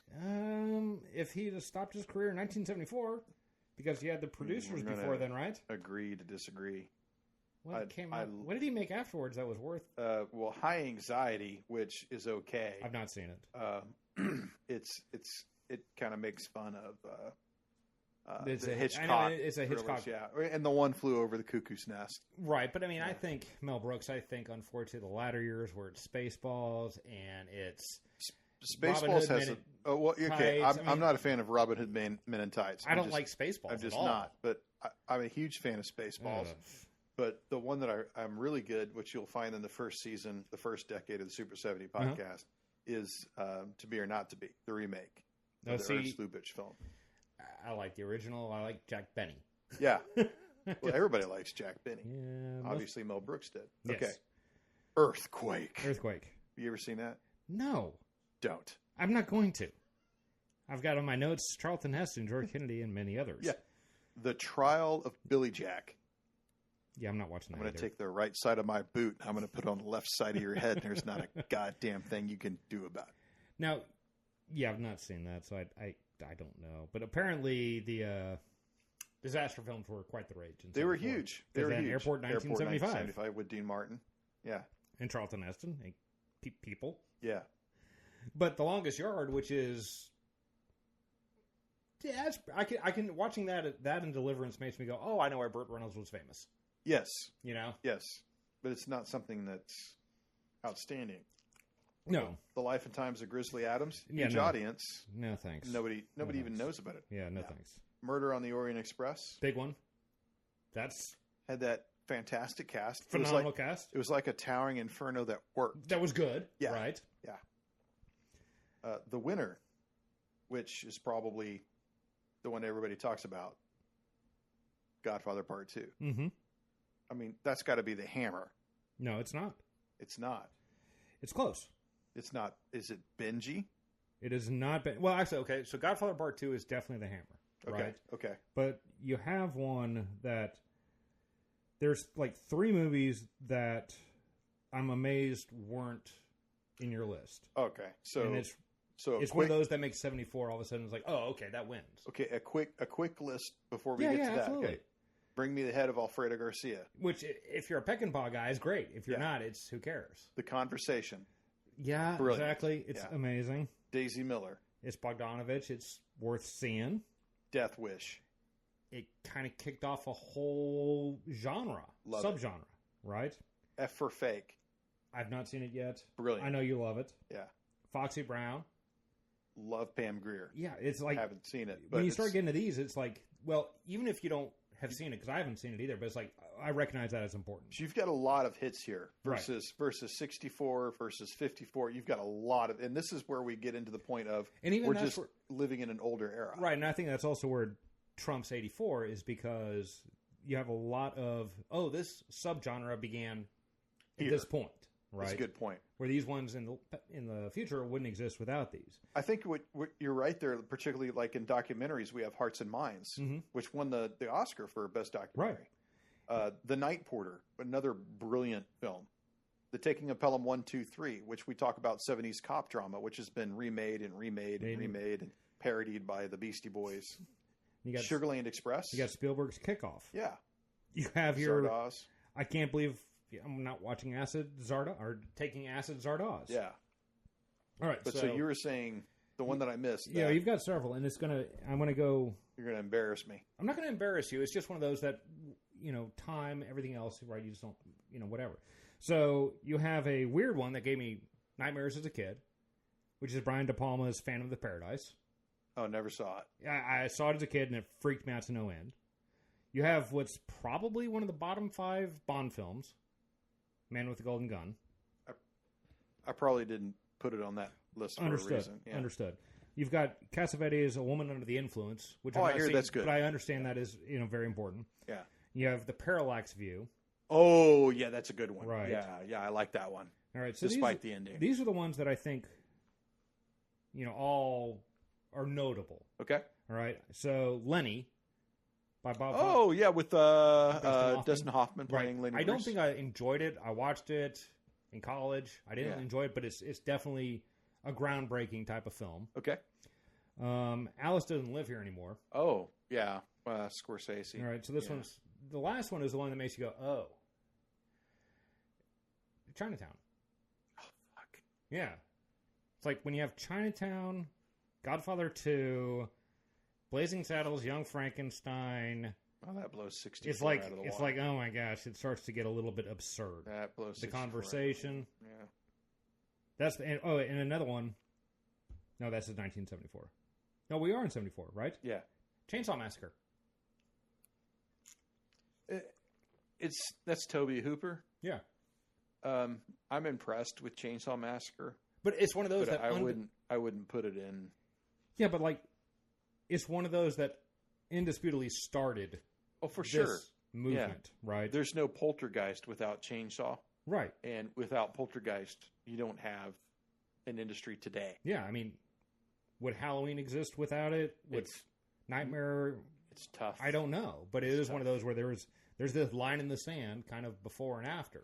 Yeah, Halloween's like 5 years later. Yeah, so it's one of those where it's really important, kind of like Death Wish is, right?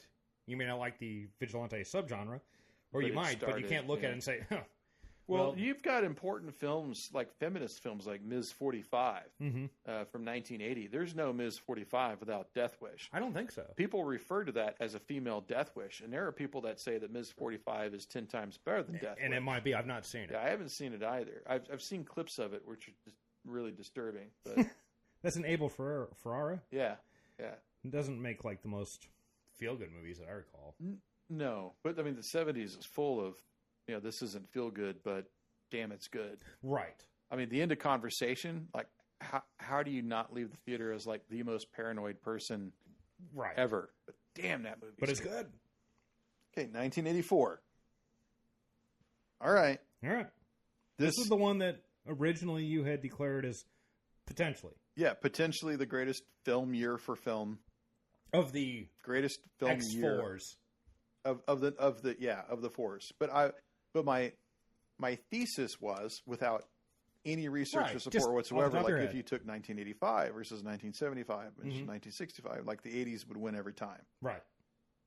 I understand that eventually you're going to get to 1982 and Casablanca was made in 1942, and then you're going to run into that but if you take those problem, if you have the 1980s, they'll win 3 out of the years, which would be the majority of the time. Okay, and we're talking about Beverly Hills Cop, Ghostbusters, Temple of Doom, Gremlins, Karate Kid, Police Academy, Footloose, Romancing the Stone, The Search for Spock. That does not belong in that group, but you get where I'm going. Splash, The Killing Fields, Paris, Texas, A Passage to India, Against All Odds, Repo Man, This is Spinal Tap, Purple Hearts, 16 Candles, Once Upon a Time in America, Top Secret, The Last Starfighter, Red Dawn, Buckaroo, fucking Banzai, all of me, Terminator, another one on the Super 70 podcast. Mm-hmm. I think that's a strong run. And I think you're being blinded by your nostalgia. Okay. I mean, of things that would be remembered 50 years from now, right? Beverly Hills Cop, there's a chance, right? Best Picture, Amadeus, there's a chance. A pretty decent chance, I suspect. Right? Ghostbusters, for sure. Temple of Doom, yeah, it seems very likely. Gremlins, I don't think so. Karate Kid, no way. Police Academy, no. You know there's no way. Footloose, the same thing, no. Romancing the Stone, I think you and I enjoy tremendously.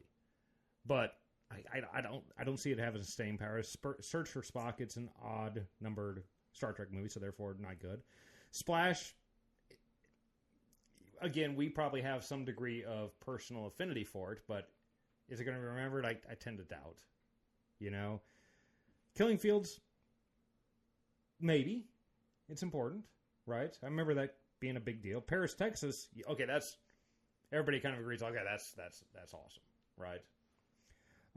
Passage to India is, in my opinion, the least of the David Leans that I've seen. Against All Odds, I've never seen that, so I don't have an opinion. Repo Man is really cool, but unlike, say, Chainsaw Massacre, it didn't kick anything off, right? It was definitely a thing from 84 that is definitely a product of 84 that is very cool for people like us who were 13 in 84. Well, I was 13 in 84. You know, same thing with 16 Candles. I don't know Purple Hearts at all. Great Vietnam movie. I don't know it at all. Great Vietnam movie. You know, Once Upon a Time in America, maybe one day we're going to get the 6-hour cut. Right? Is there a 6-hour cut? Allegedly. Oh my God. Allegedly, but it's like nobody's ever seen it. Well, I don't mind sitting through the 4-hour. Right. But I find it beleaguering to think that there's a 6-hour. I sat through the work print for Apocalypse Now. Uh-huh. Oh, shit. just to get the sticker. But, I mean, Top Secret is definitely lesser Zucker Brothers. Last Starfighter, nobody remembers but you and me. Red Dawn, kind of the same type of deal, even though Buckaroo Banzai, same thing. It's personally entertaining. All of Me, same type of thing. Terminator, big one. Kicked off the whole thing. And there's a lot of movies that you didn't have that it's like I kind of have personal affinity for, but I recognize probably aren't that great. Such as? Night of the Comet. You don't remember that? No. Yeah, well, we'll look it up afterwards. But from some of the other hits from 84 is Blood Simple. Okay, kicked off the Coen brothers, so, no different than Sugarland Express. The Bounty. The Natural is actually, it's pretty good. A lot of people like that one. I like that movie. I mean, it's kind of romantic, but I like it. Nightmare on Elm Street. Jim Jarmusch's Jarmusch? Yeah. Stranger Than Paradise. A Soldier Story, which I've not seen, but I remember being a big deal at the time. Has Denzel. David Lynch's Dune.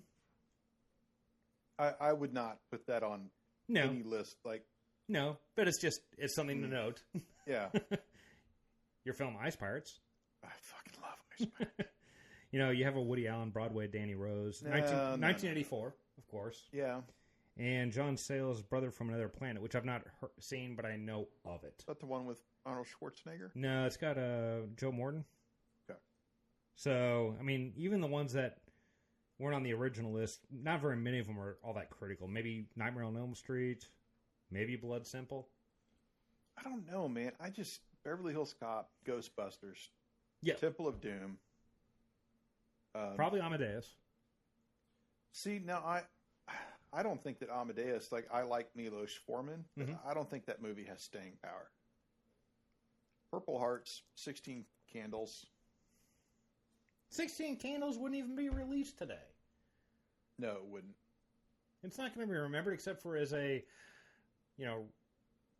residual racist memory, which is totally inaccurate. That's certainly true. Or the fact that Anthony Michael Hall is holding up I think panties in front of 30 people. I think that looking through it in those lenses is completely unfair, unjustified, and absurd. But that's the times we live in now, right? Yeah. Terminator, of course. Well, you would think. I just think, Terminator is in that block, in that group. I would When I think Ghostbusters, Beverly Hills Cop, Temple of Doom, Terminator, that's definitely in that block. Mm-hmm. In terms of 16 Candles, it's the same problem that you have in a lot of John Hughes movies. Some kind of wonderful. It's not limited to Hughes. We've grown uncomfortable sexualizing girls that are underage. That's all there is to it. It's not like it was ever extremely popular, but it was tolerated. Right. And just over the years, it's become more and more uncomfortable until recently it is now a full blown no zone. So, but like in The Breakfast Club, there's a camera shot up Molly Ringwald's skirt. Mm-hmm. It's not even her. It's like a body double. But it's the character. Right, but it's the character. And I'm glad that kids who are 15, 16-year-olds don't have sex.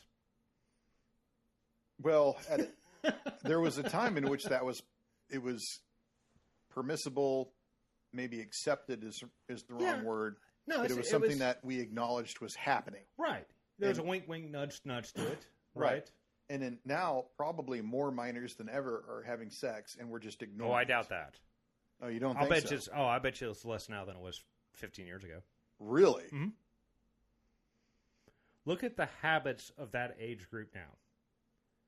There's not as near as much socialization. They're sexting and they're not sexing. That's a good argument. So look at kids now. Not all of them, but a lot of them are reluctant to get their driver's license. Right. Yeah. Right. Social media is saving virginity all over the world. Yeah. It's not one of those where it's doing it on purpose. It's just kind of one of those unfortunate, but convenient. Well, and that could be driving. That could be driving the attitude. Oh, I suspect that it probably is. But I think for the most part, 1984, you've got some ones that are entertaining, but I don't know if there's a whole lot of, monumental films that you look at and go, this was, Ghostbusters, I think, is one of them, right? I can see where Beverly Hills Cop is potentially one of them. Well, I wasn't alive during 1974. So 1984 is the first 4 year where I was alive. And I saw probably close to all of these movies in the theater, with the exception of Passage to India, Repo Man. Probably didn't see Spinal Tap. No, I didn't see that in the theater. But all the rest of them, Paris, Texas, I saw Amadeus in the theater. Yeah, I did too, actually. So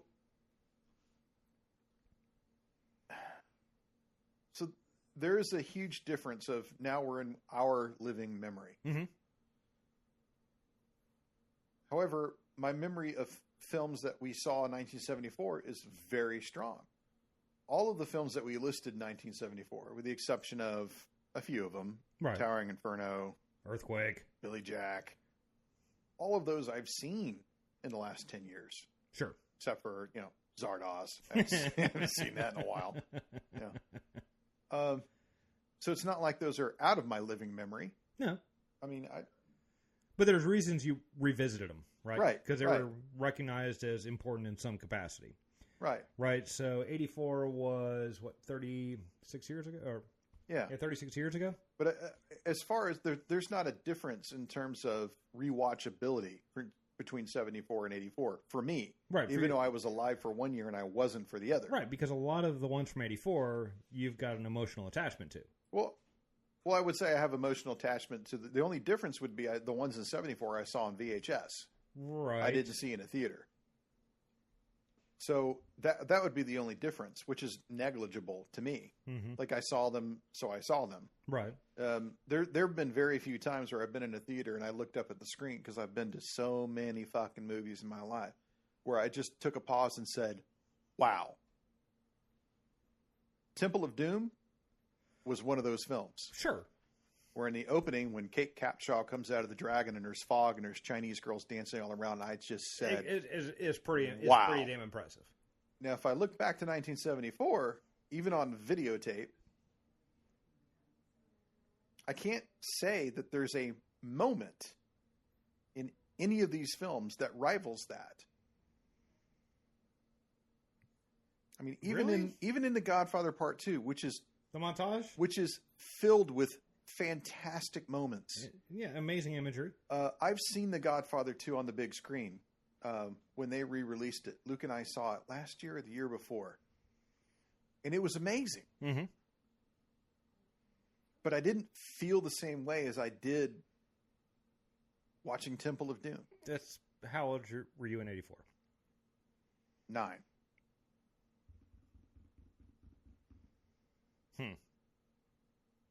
Now, I remember Kate Capshaw and all that, and I remember going, yeah. It's like, I'm kind of turned on. I was 13, right? Well, in a sense, it's a shame that she married Spielberg because she probably would have had like this. You know, she chose not to limit her output after their marriage. Yeah, I mean, I think she would have been a fantastic actress throughout the 90s. I mean, I think instead of doing bullshit legal dramas with Sean Connery about the death penalty.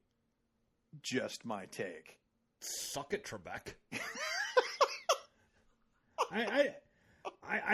I get your point, but I think that there's something missing. There is a big difference between watching a movie on the big screen than on VHS. For sure.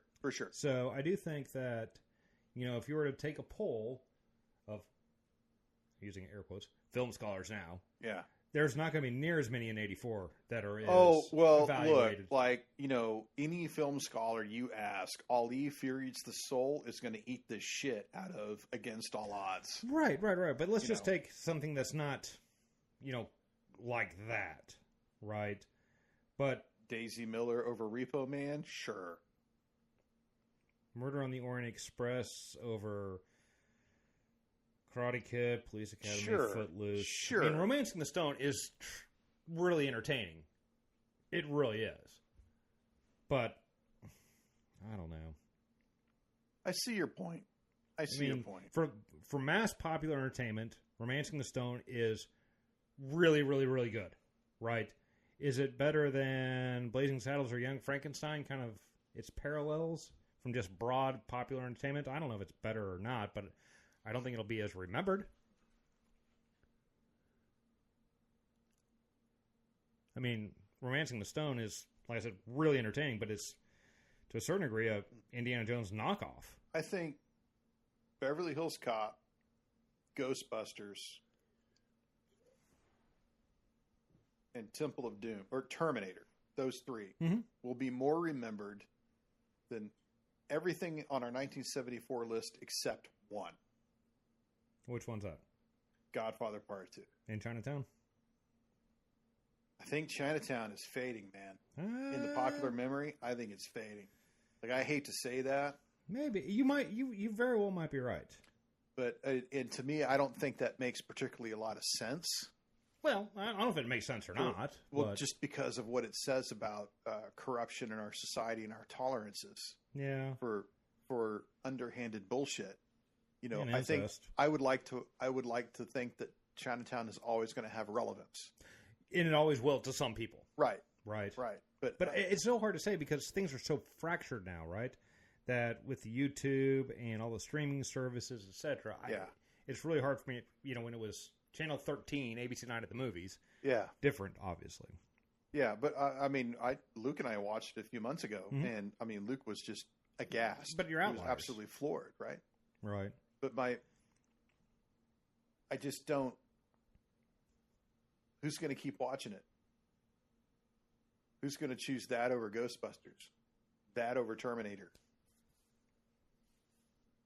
And that's what I mean. Yeah, I don't know. I mean, no, you're right. I mean, I understand your point, and I'm going back to like a mythical film school type of thing. Sure. Well, but I mean, if we're not talking about that. If we're talking about Criterion releases, 74 is going to win every time. Well, sure, but also from if you did a poll of your current successful film directors. Yeah.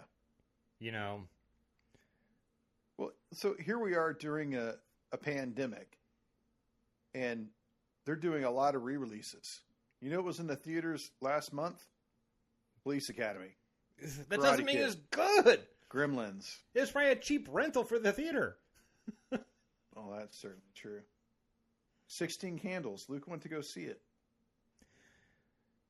I mean, I like them quite a bit.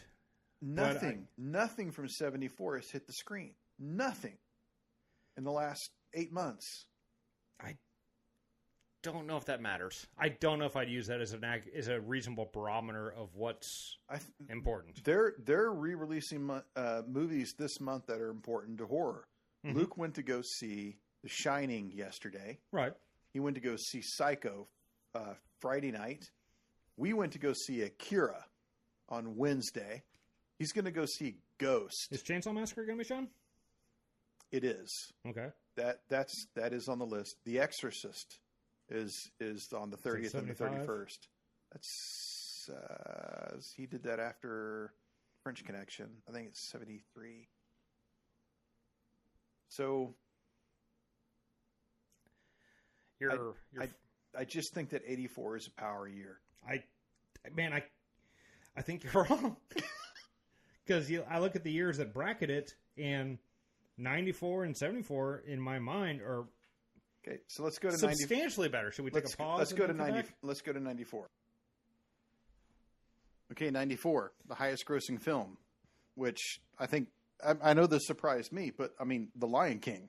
It does make some sense in retrospect. That was huge. It shouldn't shock us, but when we think about, highest grossing film, I was thinking like Forrest Gump, True Lies. Right. But no, I mean, I think it makes a lot of sense, and that's a movie that's going to be around forever. Unfortunately so, yeah. Unfortunately, really. Yeah, I'm not a big Lion King fan. Okay. But I understand that's just for a personal reason. Like, I understand why it's popular. Right. The other movies, The Mask, Speed, The Flintstones, Dumb and Dumber, Four Weddings and a Funeral. Well, that you can't just run past those unless you. I mean, Speed is entertaining, but not. It's exceptional. Speed is exceptional, especially that's Jan de Bont's only good film. Twister, I enjoy, but you're probably right. I'm right. Flintstones is okay. Let's not. Dumb and Dumber, it doesn't work for me. I'm not a huge Jim Carrey fan, especially that type. Four Weddings and a Funeral has got a lot of charm. It's smart. It's smart. It's got a lot of charm. Interview with a Vampire sucks. Yeah, it's pretty terrible. Clear and Present Danger. I never understood the lure of Harrison Ford as Jack Ryan. Yeah, he doesn't work. He just doesn't. It was a great book. Yeah, Reality Bites, shot here in Houston. Hudsucker Proxy. Well, which we both adore. So Reality Bites is going to be a movie that appeals almost exclusively to us. Right. Right, in our age group especially. But Hudsucker Proxy, I think, really is an underappreciated Coen brother. Yeah, I mean, I really think that's great. The Ref is personally entertaining, but not awesome. Backbeat, I know, is definitely got a special place in your heart. Sure, but I mean, that was an indie film then. Right. So I expect, and not everybody's a Beatle fan, so I get it. And as we go on, they're less and less relevant. Absolutely. The Crow. Big with the goth crowd. It's got a banging soundtrack. It's got a bang. The soundtrack is awesome. Wolf is just embarrassing. Well, I mean, especially you look at it. You got Mike Nichols, and you got Pfeiffer, and you got Nicholson, and you got Spader, and it's like, it should be great. Should be. And it's not. Yeah. Wyatt Earp is not. It's no Tombstone. Western epic. Yeah. Loved Killing Zoe. Another 1993 movie. Oh, is it? Yeah. Okay. So unfortunately doesn't qualify. What about NBK? Okay, so that's the one that we should probably circle back to. Okay. Because right here you're going into a row of three that are undeniably hugely influential. Okay. And I would argue more influential than anything that was in 84. You mean NBK, Shawshank, and Pulp Fiction? I mean Shawshank, Pulp Fiction, and Clerks. Clerks, okay. I think those are much more influential for the subsequent decade than anything in 84. Shawshank, Pulp Fiction, and Clerks. Yeah. I mean, each one of them is a... Not Stargate or Legends of the Fall. Huh? Okay, so let me go back to 84. Sure. Beverly Hills Cop, Ghostbusters, Temple of Doom. I think, or Terminator. I don't. You could replace I Temple of Doom with Terminator. I don't know if any of them are more influential for the following 10 or 15 or even 20 years than that threesome. Than Shawshank, Pulp Fiction, and Clerks. Right. I mean, I think that you could definitely make an argument that Clerks is the least of those 6, right? Sure. But that was probably as inspiring to budding filmmakers as almost anything. Well, and actors. You know, Right. you have a lot of actors say, I wouldn't be what I would be doing today if it weren't for Clerks. Right, which is 'Cause they never saw themselves, like people like Seth Rogen never saw a place for themselves until they saw Clerks. It's so amateurish, but it works. Right. Well, you had a lot of amateurs that said, "Oh, I could do that." Exactly. In Pulp Fiction, obvious. Yeah, that's next level up. I mean, and then Shawshank is, in my personal pantheon, half a step down. Yeah. But, I mean, it's as beloved as anything. It's very well beloved. And it's deservingly so. It really is a remarkably good movie. It's the only one of those 3 that's a rewatchable. On the podcast? Yeah. But that's only a matter of time, right? I mean, if I had my choice, that would definitely be the number 2 that I would throw in on a random Thursday, right? Yeah. It'd be Pulp Fiction, well, then Shawshank. Out of those 3, the one that I've seen the most is Clerks, closely followed by Pulp Fiction. Right. You know. But I mean, all of those with Ghostbusters. Like I've seen Ghostbusters probably more times than any other film, except for Star Wars and Back to the Future. But Ghostbusters is very much a 1984 movie. Right? Yes. And I don't think Shawshank or Pulp Fiction are very much a 94 movie. I think that those are going to be able to be viewed almost in 20 years from now. Yeah, they're timeless. You know, Shawshank especially. You know, I've obviously got a certain bias towards Pulp Fiction. But I think it would be tough to find a more influential movie.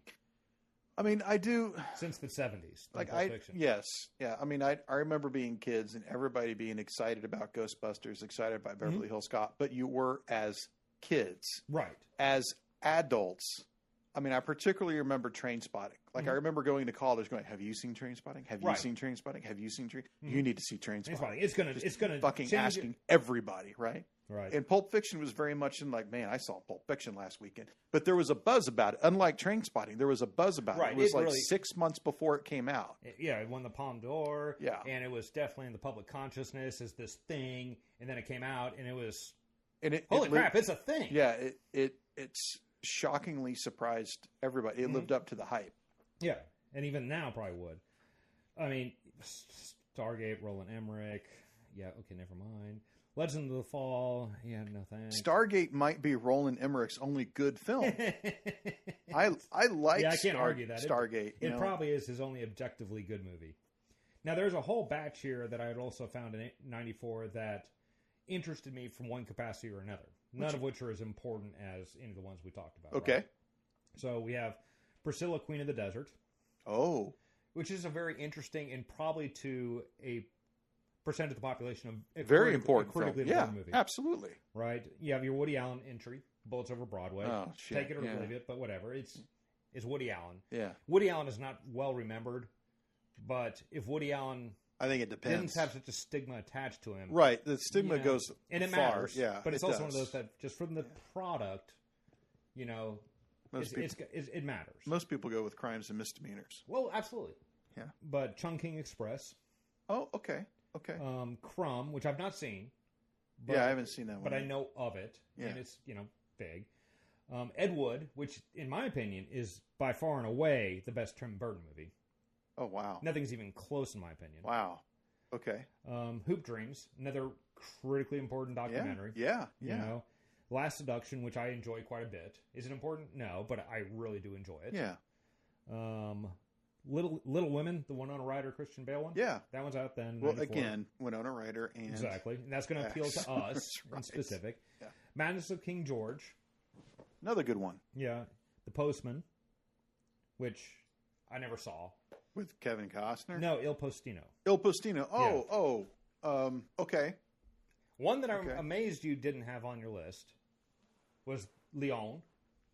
Oh, Leon was 94? Yeah. I'm amazed I missed that. And Quiz Show. Oh, I mean, I didn't. Take it or leave it, but it was a well-regarded movie at the time. It was. And 2 of the 3 colors, white and red. Came out that same year? Okay. And blue was 93. So... They were at least that close together. Yeah, they were like basically, I think they were shot essentially concurrently. At the same time. Yeah. And then you circle back to Natural Born Killers. Okay. Which I have not seen in probably 20 years. And I'd like to see it again because right now I wonder how compelling it is when you take it up against the internet age. Because something tells me it could be either a absolutely terrible or an incredibly good match. And probably just what the amount of booze or THC you have in your system is at the time. I think it would do incredibly well, particularly with how Robert Downey Jr.'s turned everything around the last but just the 12 years. The psychotic cutting, the different film stocks, you bring the anime into it. It's just... Yeah, the satire with Rodney Dangerfield. I don't even know if it's a good movie or not, right? I don't know if I really enjoy it. But it's definitely a movie I've thought about more over the past, 30 years than a lot of the other ones. Reality Bites. Yeah, I mean, I really enjoy reality. I certainly enjoy Reality Bites more than Natural Born Killers. There's no reason to think about Backbeat unless you're a Beatles fan. I think that's probably unfortunately accurate. Or The Crow unless you're a Brandon Lee fan. Right, and if True Lies wasn't in video release hell, who knows where that would be? Oh, I don't know. I think there's a lot to recommend True Lies. No. I agree. It's not on Blu-ray, though. It's not? Mm-mm. That's a fucking crime. I'm not even sure what its availability is on streaming services. Who can I watch it? I don't remember how we watched it. It's probably on the Amazon, but I know it's not on Blu-ray. So Cameron seems to have really pushed it out of his consciousness for whatever reason. Why is that? Well, I think it's the same with David Fincher in The Game. Well, I mean, I wonder with Cameron if it's the portrayal of the terrorists. Oh. Right?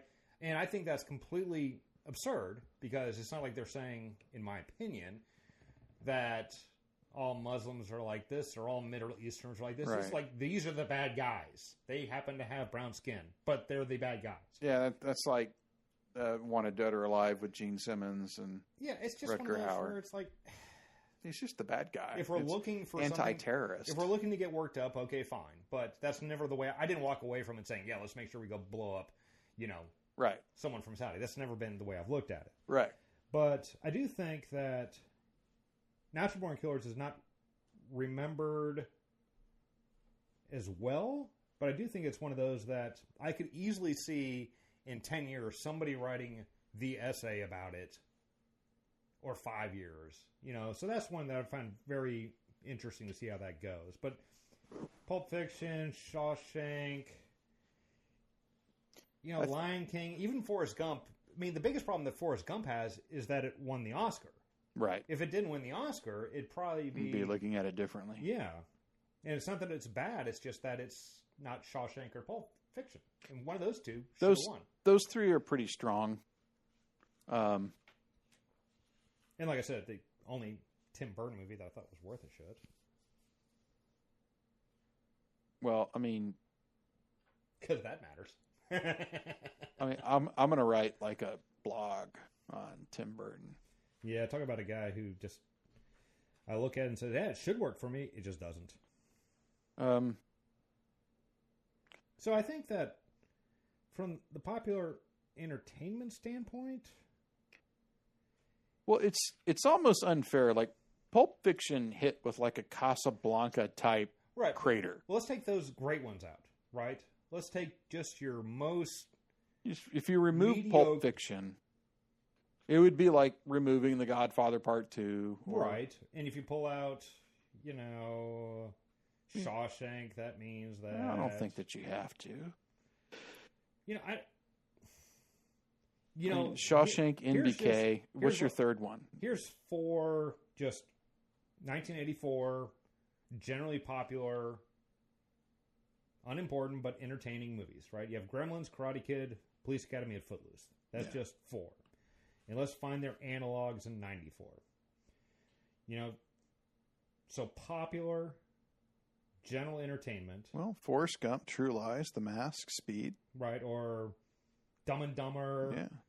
Four Weddings was huge. A lot of people went to go see Interview with a Vampire. Yeah, I mean, not good, but... Yeah.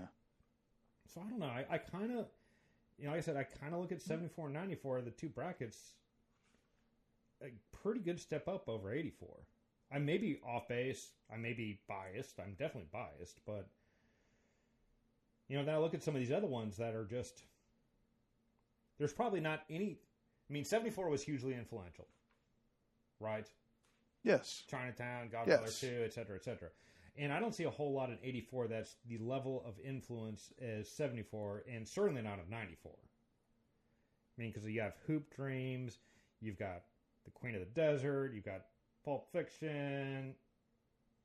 Even Natural Born Killers is probably more influential than I think of it, because if you look at a lot of the YouTube clips, it's like, I can see where... And, Oliver Stone's editing style was greatly copied. I understand what you're seeing now. A lot of these Beverly Hills Cop, Ghostbusters, Temple of Doom, a lot of those look like mid-career films or end-of-the-career films when it comes to things like Once Upon a Time in America, Last Starfighter. They never made movies again. No. Did John Milius make anything after Red Dawn? No. Not direct. So I see that point of view. They're fine movies, don't get me wrong. Yeah. Okay, so... Should we hit 2004? Yeah, let's move on to that. The highest grossing one was Shrek 2. So here's the thing that stood out to me. Uh-huh. Okay. Shrek 2, Harry Potter 3, Spider-Man 2. Ocean's 12. Ocean's 12. The Punisher. Mm-hmm. Hellboy. Yeah, you start seeing some things that are... We're getting into the IP age. Right. Which is problematic. Yeah. Passion of the Christ, that's IP. Incredibles. The Day After Tomorrow. Yeah, it's kind of the beginning of the now. Right. Meet the Fockers. Troy. Shark Tale, which was a glorious failure. The Aviator. Sideways. The Aviator is quite good. I love The Aviator. Miracle. And I like that one. Yes. Fahrenheit 9/11 won the Palme d'Or. Whatever. Dawn of the Dead. Eternal Sunshine of the Spotless Mind. Go ahead. I was about to say Dawn of the Dead. I remember the opening sequence and credits, and that I thought was tremendous. All the rest of it was, it didn't do much for me. Jersey Girl, which gets a bad rap. It does. Lady Killers, Hellboy, Shaun of the Dead. Yes, okay, that one's a big one. Man on Fire. Very good movie. 13 going on 30. Never seen it. Very, very popular comedy. Yes, it was. Napoleon Dynamite, which that was the indie hit of this year. I've never seen that. You haven't seen it? I've never seen that. You need to make time. I believe you, but I've never seen that. Yeah. But, I think of that batch, for the most part, you have $1 Million Baby, okay. That was an interesting... That was the winner that year. That was the winner. Harry Potter and the Prisoner of Azkaban, okay, that's fine. That's almost an Empire-type movie for Harry Potter, right? Incredibles is incredible. Passion of the Christ is undeniably important for the time. That was the highest earning independent film ever. Ever, yeah. It was... Ever. It did, huge. Aviator, is probably going to be... It's never going to be remembered as one of Scorsese's best, but I rather like it. Ocean's 12, I find not that great. Shaun of the Dead, huge. If it's not debut for Edgar Wright, it's certainly where he entered all of our consciousness. The standouts for me are Shaun of the Dead. Yes. And where is it? The Aviator. Yeah. Well, there's also the batch that... All right, so here are some of the others. That I missed? Yeah. Before Sunset. Okay. Oh. Okay, pretty good. Okay. Pretty darn good. Born Supremacy. Okay. Okay, there's a movie called Downfall, which I've not seen. Love that film. But I have a note here. It says, right up Jeff's alley. Oh, I love that film. Yeah. Hotel Rwanda, Kill Bill Volume 2. Wes Anderson's Life Aquatic with Steve Zissou. Great movie. Yeah, really entertaining. Saw, which is another hugely influential movie. Collateral, probably the last Michael Mann movie I really enjoyed that I can think of. Okay. Anchorman.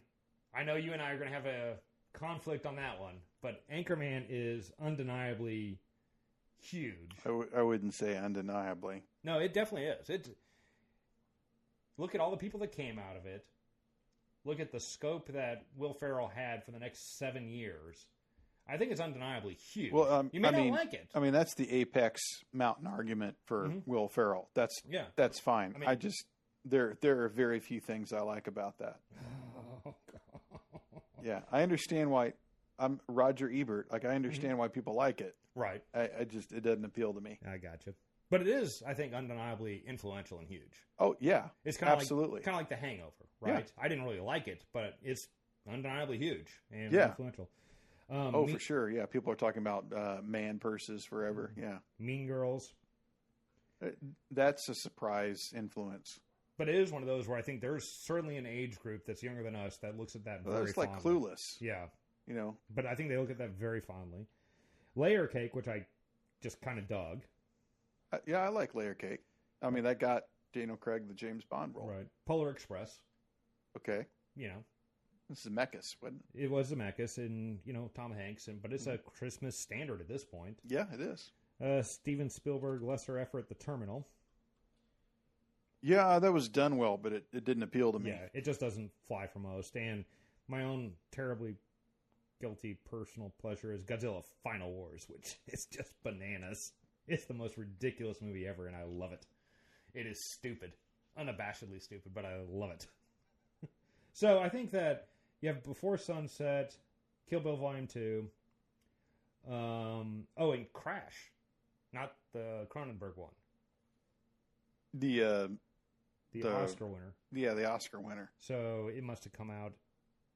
That won Best Picture that year. Yeah, but it must have won it for 2005.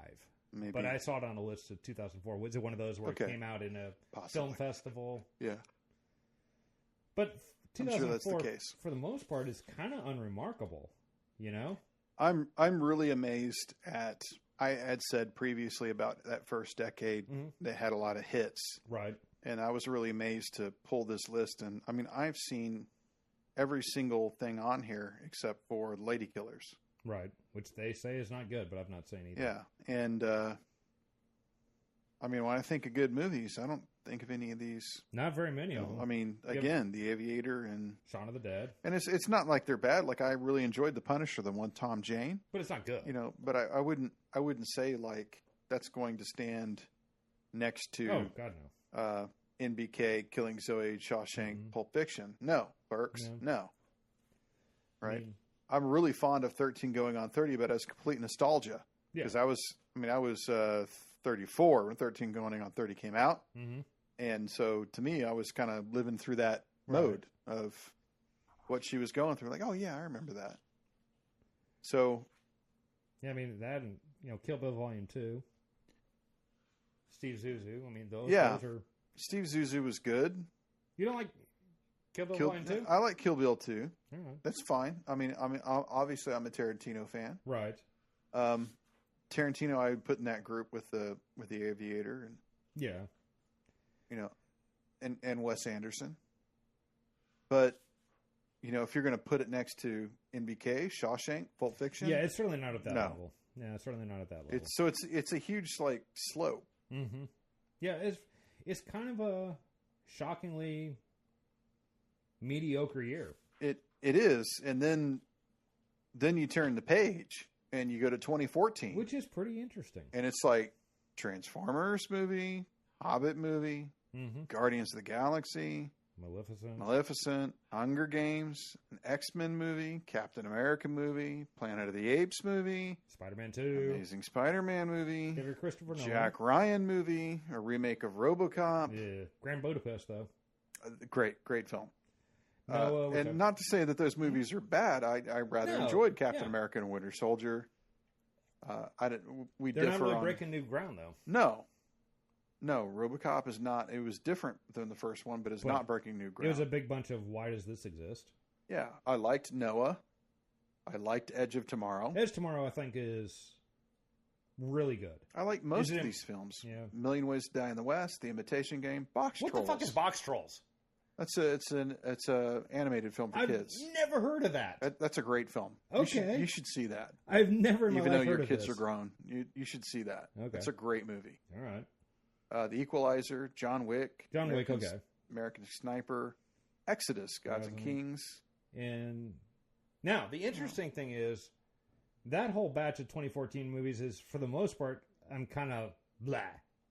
You know? Yeah. Now, but I would say that the non-IP movies, to me, Grand Budapest, Noah, Edge of Tomorrow, John Wick, those are more interesting films to me than they are the IP movies. Transformers, Hobbit, Guardians, Hunger Games. I mean, I like Days of Future Past. I think that's a great X-Men movie. But that's just... It's retread. Right. I would rather watch, You would like to have... Of the mass entertainment, you'd like to have one or two of those on here instead of 7 or 8. Yeah. Now, there are some really interesting 2014 movies that I missed. That you missed. And there's actually a pretty, whether you like them or not, there's some admittedly pretty interesting ones in here. Okay. So you have Boyhood. Oh, okay. Gone Girl. Okay. Inherent Vice. That's the Paul Thomas Anderson. Into the Woods, which I know of, but I never saw. It's the Rob Marshall. It was if I'm not mistaken, it was a musical. Yeah, I was in Robin that musical Hood. in high school. Yeah. The Lego Movie. Yeah. Which, I don't know. Huge earner. Selma, whatever. But it was definitely big. Selma was huge, yeah. Yeah. Theory of Everything, I've heard of but not seen. Yeah. Unbroken. Great story. I don't like the movie all that much. Oh, my God. I thought it was an amazing movie. Yeah. The story is amazing. Yeah. Whiplash. Okay. Ex Machina. Okay. Which is really pretty good. Fury.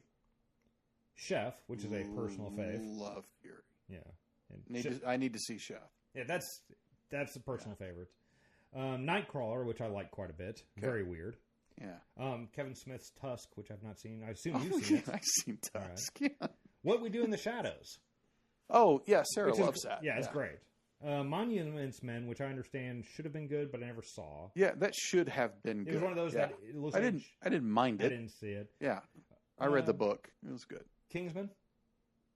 I mean, it's pretty stylish and entertaining. Yeah. I mean, it's probably the best Bond movie for me in quite a while. And The Interview, which I find an incredibly interesting document. That's the Seth Rogen, James Franco. Oh, yeah. And everything that was associated with it, with North Korea, going into the Sony emails or, and all that. Yeah. So I think that batch of 2014 stuff is from a broad standpoint, much more interesting than a lot of the other stuff. Well, that's one of those things where you watch something, you get into it, and you're unfamiliar with everything around it, like High Noon being absolutely targeted because of the number of admitted communists who worked on it. Right. So what were they trying to say with High Noon, and what were they trying to, and they were just trying to tell a good story. They were trying to do a good story, yeah. It's like, there wasn't anything else to it, probably. Yeah. So, but I mean, on the own, I hadn't seen Birdman, but I've seen pretty much everything else. And, yeah. And but for the most part, it's pretty unamazing. It's just like 2004. Mm-hmm. Well, I think 2004 definitely had a couple things. Well, The Aviator. But you see kind of a step down. Yeah. Yeah. There's not a whole lot. I mean, but there are some ones that will probably be recognized later, right? Whiplash, Ex Machina, What We Do in the Shadows. I think Gone Girl, a couple. I mean, those first three are like, oh, that's the beginning of a really important artist. I guess I got to see Gone Girl again because I just. What? Oh, I didn't realize that your lack of response was due to ambivalence as opposed to just an acknowledgement that it's a great movie. I'm not willing to admit that David Fincher has not made a good film. Oh, he's made at least one bad one. I think that his quote unquote one bad film is better than most people's. No, it's a best bad movie. Films. No, it's a bad movie. It's bad. Okay. It's bad. I was not a fan of Gone Girl. Really? And I think it's just the story. Really? And I really like the story. What was the problem with the story? Well, every nitpick that Bill Simmons brought up in the rewatchables that bothered you while watching it? It was readily apparent to me while I was watching. I didn't have to think about it after the fact to think, this really didn't make sense. No, it was very apparent to me while I was watching it that no, this is complete bullshit. The thing that got me really about Gone Girl was the author, Gillian Flynn. I think. Right, I think that's right. She did the screenplay. Yeah, I believe that's correct. And that's obscenely, not obscene is the wrong word. That's very strange, very out of place for the author of the book to do a screenplay. Doesn't happen all that often. Does not. I mean, but didn't Arthur Clarke do 2001? He did with Kubrick. Right. It happens, but it's uncommon. It happens. It's extremely uncommon for adaptations for the original author. So I acknowledge the fact that she put forward that effort and did such a quote unquote amazing job. I didn't like the story. And like a lot of things, you can have the best director in the world and the best actors in the world, but if you don't like the story, then I guess I need to watch it again because I certainly didn't find it flawless, but I certainly found it compelling for the entire 2.5 hours. Even as I sat next to my wife and we kind of looked at each other side-eyed a couple times going, are you the same person I think you are? Yeah, I mean, it had moments in it that, I mean, I want to completely deconstruct it now. Sure. And there are a few things that sound childish or piggish that I say, like, okay, well, Rosamund Pike is wearing her underwear while having sex with Neil Patrick Harris, who's completely nude. Right. So, I mean, there are some things like that don't make sense and are distracting. That doesn't mean that the film itself is bad. I just mean that the direction of the tale and it's not that she's not punished at the end. That's not what it is. I don't know if she's punished or not. I think she gets away with it. Well, that's what I'm saying. Like, a lot of people don't like the film because she gets away with it. That's not why I don't like it. Primarily it's because he just chooses to stay.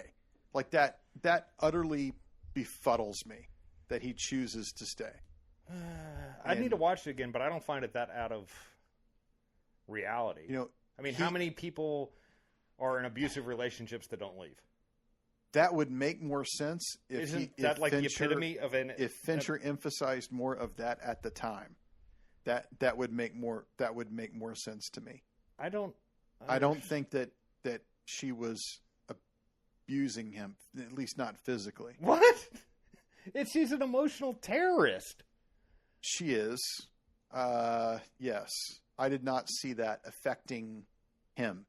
Well, I saw him trying to get the fuck away from her for as much as possible. And that made completely sense, right? But someone saying, I'm going to hold your unborn child hostage over you to make you stay with me so that my name would be cleared. Like, fuck you, bitch. I'll turn you in, and that child will be born in jail, and they'll give it to me the day after. After dealing with this diabolical psychopath. I don't know. I'd kind of take her at her word. She's pretty scary. She is scary, and she belongs in jail. Why would you want to spend the next 20-plus years with this person? That makes no sense. Maybe there's a sequel where he tries to kill her. And probably fails. Yeah. Yeah, she's got his goose cooked. I mean, she's pretty clever. I was expecting it to move into like a De Palma type of Dress to Kill type of direction, and it didn't. And I don't mean to say that like during the film I was expecting that, but after the fact, it was like, why didn't it move more? And that would have made sense. Well, I'll tell you what, we'll both rewatch it, and then we'll circle back. We can have a out of canon conversation on that movie in specific. Okay. So we're both unimpressed with 2014. Well, I'm more impressed with 2014 than I am than 2004. Okay. So especially for some of those that. So the year that stands out to you, 94 and 74. Yes, big time. Which one wins 94 or 74? Because it's Shawshank, Pulp Fiction. Just ignore that. Oh, okay. For me, it's 94, but with my age and experiences, that would make sense. Okay. I mean, but I think it's tough to argue with 74 going back. Okay. Well, I'm willing to call 74 through 94 almost like a new golden age of cinema. Sure, that makes sense. With this decade between 64 and 74 being quite, I mean, despite the fact that 68 was a huge year, mm-hmm. I mean, it seems like the auteurs were really in full throw there, and it was exciting to see what they were doing. And it does seem like the corporations have finally taken the reins back over. I don't know if... Since 2000, just judging by 2004. But we're dealing with the... I think that to a certain degree you're right, but you're only talking about the really big-time popular entertainment, right? I think some of the ones that are under the radar are still pretty darn interesting. You know, the Lego movie was definitely this huge... It was enormous. Enormous. But it's pretty subversive, right? And it's definitely the introduction of a talent that, like I said, I don't particularly like all that much, but I recognize, like, oh, they're really pretty good, and I could see them being successful. You know, I think that some of those, Nightcrawler, Ex Machina, What We Do in the Shadows, even Matthew Vaughn with Kingsman. You know, you have a Paul Thomas Anderson movie, which I know you're not a huge fan of, but he is indisputably important. Yeah. Right? Yeah, of course. So I think that there's those things that are outside of that top 20, if you will. And then when you have Grand Budapest and, you know, even Clint's American Sniper that are just interesting enough. But I get your point. It'll be interesting to see. And then also the other thing is with 2014, we're only looking at the theatrical films, right? So when did Netflix, Amazon... When did they start? When did they start really churning out those movies that would normally be a mass release in 94? I mean, yeah, I'd say 2015 on. Probably about right. You know, I know that the Mank is coming out sometime in November or something like that. People are talking about that now being the greatest movie. So what did you think of the trailer? I didn't see the trailer. I don't want to see the trailer. Yeah, I saw the trailer. If I hadn't known what it is, I don't know how interested I'd be in seeing it.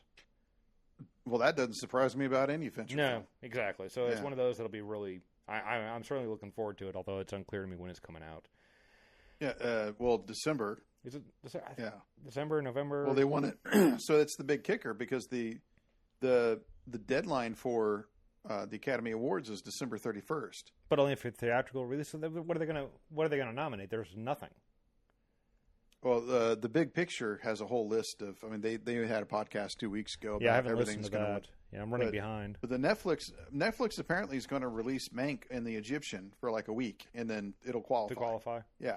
And they did that, and they have another theater in New York. I think it's called the Apollo. Mm-hmm. They did the same thing, too. They grabbed an ancient one from the 20s and redid it. Apollo? And it's only one screen. It's not the Apollo in Harlem. Oh, okay. It's like somewhere else in Manhattan. And they did the same thing, and it's got new neon lights and a new screen and everything, and they retooled it. And then they were planning to do the same thing, but they had to shut it down because of the virus, because of the laws in New York. Now, the same thing is happening in Los Angeles. They're just planning between now and the deadline to release it for a week. But theoretically, all I have to do is have one showing to sell tickets, and it qualifies. Really? Yeah, according to the Academy rules. Okay. Yeah. For this year in specific? For any year. Oh, really? Yeah. Okay. Which is what Netflix wanted to do. Right. Yeah. So I think that ends the decades conversation. Yes, we ground away for a good couple hours on that. My God. Okay. So I don't want to make this any longer, but I've got... Well, at this point, doesn't matter. I got 3 points I want to cover. Yeah. The first one is going to be very difficult for you to get through. Okay. And I'm just going to have to ask you to go back in time at least 2 weeks Oh, okay. and tell me it's been 2 weeks since you saw Tenet. Yes. I read your review. Uh-huh. I thought it was very poignant. Okay. On Letterboxd. Has anything changed? No. No, not a thing. Not a thing at all. I mean, I need to see it again. And that's kind of where I walked away with that review is I would need to see it again to have a really good opinion that I'd want to stand behind. Because there's part of me that wants to say, that was just bullshit. Right? There is. There's a part of me that goes, this is just bullshit. And it's the same problem I've got with some of his other stuff. It's like, we're going through all these gymnastics for really no benefit. Right? But I don't know if that's right. Right? Which is why I'm willing to hold back and say, yeah, I need to see it again. I think that there are some things that I had in that review which I think are still consistent because we saw it in a big screen with the right volume and all that stuff. Mm. You know, I thought that the design for the sound was really good from, you know, directions and loudness and separation and all that. But what I have to admit, purposeful decision to make what I had estimated at 25% of the dialogue unintelligible, I thought was absurd, right? I do think that there were some things that were edited out or, like I said, never filmed to kind of enhance audience confusion. But it is one of those that I'll be honest, maybe I missed something. That's definitely possible. I won't dismiss that, which is why I won't sit there and say it's bullshit. I really think that maybe I'm just a simpleton, that the stakes of the movie, because we're dealing with end-of-world type shit, right? And they say that, and I don't know if you necessarily need to have it beaten over your head like a flash forward, such as from the Terminator, as to what the possible future could be. But, you know, it would help. It's effective, right? Because to a certain degree, it's kind of this exceptionally abstract threat. You know? So I would need to see it again to really be able to definitively go, okay, that was really a pretty fascinating exercise and I really enjoyed it, or that's bullshit. So I don't really know. I mean, I haven't thought about it a whole lot because it won't do me any good. You know, I haven't watched any YouTube videos, which I'm sure they have them that go on for 3 hours, right? I'd really like to see it a second time before I start going down that hole. Did you like anything about it? Yeah, there's a lot that I liked about it. You know, I thought that some of the performances were pretty good. I thought Kenneth Branagh, he's a really interesting cat in that sometimes he's really pretty good and stuff, and sometimes he's really pretty crappy, but in this one I think he fell into the really pretty good. I thought that the stunt work, unshockingly and pretty, you know, simply, was really well done. I thought that Robert Pattinson, he was pretty good. You know, he was pretty good. I thought that John David Washington, is that his name? Yeah. Yeah, I think he was, by design, pretty unremarkable. Oh. You know. By design. By design. You know, his name's the protagonist. Nolan wanted him to be He didn't have a whole lot of, you know, charisma. I didn't find. Definitely a good protagonist, but at the same time kind of... I mean, I think that Amanda Dobbins, I did hear that big picture, and yeah, they had some badass suits in that. Oh, yeah. I mean, the people were dressed really well. Yeah. I thought that... I thought the dialogue was really witty. I thought it was, particularly with Michael Caine. Yeah, but Michael Caine... Brooks Brothers isn't going to do it. Yeah, and that whole... I'm on a budget. That whole sequence was really quite good. So I do want to see it again before I really... Rip into it. Well, I don't want to really rip into it. I really don't. Because, like I said in the review is... I know my opinion doesn't matter at all. But it's one of those where I'm really glad he's... Even if I hated Christopher Nolan and thought that he just produced garbage, I'd be very happy he exists, right? It's kind of like you're not gonna like this, but what I find appealing about Michael Bay is that he is very much a singular artist. You know, nobody does shit like Michael Bay does. That's true. And I really appreciate it when you have these people that are really themselves, right? They're not copying from anybody. They're doing their own lunacy, no two ways about it. And Christopher Nolan has been skilled enough and lucky enough that he's able to really chart his own course. So what we're talking about with like the 2014 popular movies where, you know, the more things that, even if I don't like them, if they're different, I'm all in favor of. You know, that's cool. So I think that I'm really glad he made it. I hope he keeps making stuff like that. The movement backwards through time, as far as experiencing time, probably different than any other movie I've ever seen about time travel. That was quite clever. And I have thought about that more than anything. Right. On the mechanics of that. And yeah, I thought that was really probably it's a really interesting conceptual way to do it that's much more satisfying than a lot of the paradoxical shit that you just can't get away from in other time travel things. Being able to reverse the object as opposed to the... Yeah, I thought that was all pretty cool. So I'd like to see it again. Yeah. Now, you've seen it, 4 times, I've seen it 4 times. So... Yeah, and there's a lot of things, like when you're rewatching sequences and you keep that in mind of... Sure. I'm watching the movie linearly. Right. But time being what it is, this object is experiencing it backwards. Right. So if you think about the sequence, whatever the sequence is, with that in mind, things make more sense. Yes. Like it finally, when you and I went to go see it, I think it was my 4th time, the finale, where the dead body comes up and then runs backwards up the ramp.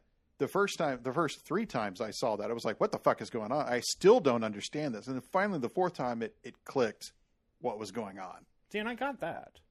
Well, I think that's going to be different for every person, for every sequence. Or how about this? I got something, right? Yeah. Which may not mean that I'll get it the same way the 2nd time or 3rd time or 4th time. I don't know if I'll watch it 4 or 5 times. I might. Yeah. But I definitely need to see it a 2nd time. Well, I mean, there are flaws in it. Like when he goes outside for the first time and he puts his foot in the puddle. I mean, that's obviously shot in reverse and played forward. Well, so that's not a mistake, though. It's not a mistake. It just looks odd. Right. It looks out of place. It looks awkward. And yeah, I mean, I would definitely, because there are things that I recognize that don't work in my brain, which I suspect that if I saw it again, I'd like it more the 2nd time. Yeah. Such as the entire opening sequence. In the opera house. Yeah. I mean, there's things with that, with my memory, I'm looking at it going, there's problems. Which means that, okay, that was so early in the movie that I'm only remembering images. Yeah. Right? So that's one of those things I need to see it a 2nd time, for sure. I mean, like I said, I'm glad he made it. I'm glad they released it in theaters. Pretty cool. Yeah. To see a movie in, like, theaters. I wouldn't want to see that in the first time. Yeah. Or, I need to see it in a big screen. It's going to be a real problem seeing it in anything smaller than, like, what you have here. Yeah. I mean, it's going to be a real problem. You can't watch that on a 36-inch TV. I'd imagine that would kill the film. Yeah. Like, I have no interest in seeing it like that. Yeah, and I know why he pushed so hard for it to be released in theaters. Yeah. If you watch that on your phone... Oh, fuck that. People will. More people will watch on their phone. Last week or week before, Luke and I went... I mean, we had that like last Friday night. 2 Fridays ago. Doesn't matter. We went through, like... I put in a disc, Dr. Zhivago. He wanted to see an epic. Right. It was a 3-day weekend. It was whatever it was last weekend, Labor Day weekend, Columbus Day. Yeah, I had Monday off. So he's like, great, let's start watching epics. And even though I couldn't get the huge screen going, there were a few that I was willing to sacrifice on the much smaller, only 100-inch screen that I have. So on the projector. So I put in Dr. Zhivago. And that disc flaked out, which pissed me off because I bought that on Amazon. And so then we put in Passage to India on Laserdisc. Right. Well, it's cropped. Oh, is it? It's about, I mean, you see like a third. Is it a 4x3? It's a 4x3. Oh, yeah, that's ridiculous. Of a 70 millimeter. Yeah, like, fuck that. Frisbee that. Yeah. So we took that out and then I put in a third one. I don't remember what it was. And that one didn't work. And so then it's very disappointing. Yeah, it was really disappointing. Then I put in the 4th one. It was High Noon. So we watched High Noon, and then he fell asleep before the finale because by then it was like fucking midnight or something. Right. So it was really disappointing. But regardless of that, I have no interest. Like I'll put up with seeing Tenet on the TV in my bedroom, which is about 65 inches. That's big. And I'm really close. But I won't do that on any other No, it's not going to work. screen. No. It's going to be a problem. Okay. Your Letterboxd account. Oh, yeah, I'm really way behind your... Way behind me. Yeah, you've got 514 things on your diary. Well, I watch a lot of movies. Don't you, though? Yeah. I mean, that's not a criticism. Yeah. I mean, it's just something, Yeah. Luke is still, Luke Luke is 16. Yeah. And he's interested in watching movies with his old man. That's right. And so that's what we do together. Mm-hmm. And I think we've seen 4 or 5 this week. We watch 4 or 5 every week. And if it's a 3-day weekend and the girls are in Galveston, it's like back to back. 3 a day. Yeah. That's quite a few. It's crazy. And we love it. But Moneyball. You saw Moneyball. Yeah, I enjoyed that. I'd never seen that before. Really? Yeah, no, I just hadn't. It wasn't... I think it just got released on Netflix. And... I loved it. Yeah, until recently, I think that was the only service I had. Aaron Sorkin. Oh, did he write that? Yeah. I guess that makes sense, but there was no opening credits, of course. So, and he just wrote The Trial of Chicago 7, which came out this weekend on Netflix. Yeah, I haven't seen it yet. But I haven't either. I saw the TV movies they made in the HBO movies. Yeah, back in the 80s. I really enjoyed that one. Yeah, but no, I really enjoyed Moneyball. I kept hearing about how good it was, and I believed it. It's just one of those I never really had a good opportunity to see. So I'm not a huge baseball guy. Yeah. But it's not really, it's about different ways of thinking more than it is about really even baseball or... About the game instead of the game. Right. Yeah. It's about how to play the game. Right. It's just, it was really quite good. And Brad Pitt eats a lot. It's that, and apparently, I don't know this to be the case. I'm just repeating something somebody told me. But Ty Cobb wrote a book about baseball in the 40s. Okay. When he was retired and older and pissed off and driving around with a gun. He was always pissed off. He was an asshole. Yeah, he was a complete dick. But damn good ball player. Apparently, if his book was about how to play baseball, and it was very closely aligned with what Bill James wrote so it was all math and 30 years later. And Cobb's point was you're thinking about the game the wrong way. Right. I believe that. And it was more closely aligned with what Bill James was saying. But it was almost like Ty Cobb had a theory and Bill James proved him right. Right. It would be the difference of sayings like Einstein and Hawking, Right. No, I really enjoyed it, though. Yeah. And I love the soundtrack. And then we followed it up with The Disaster Artist.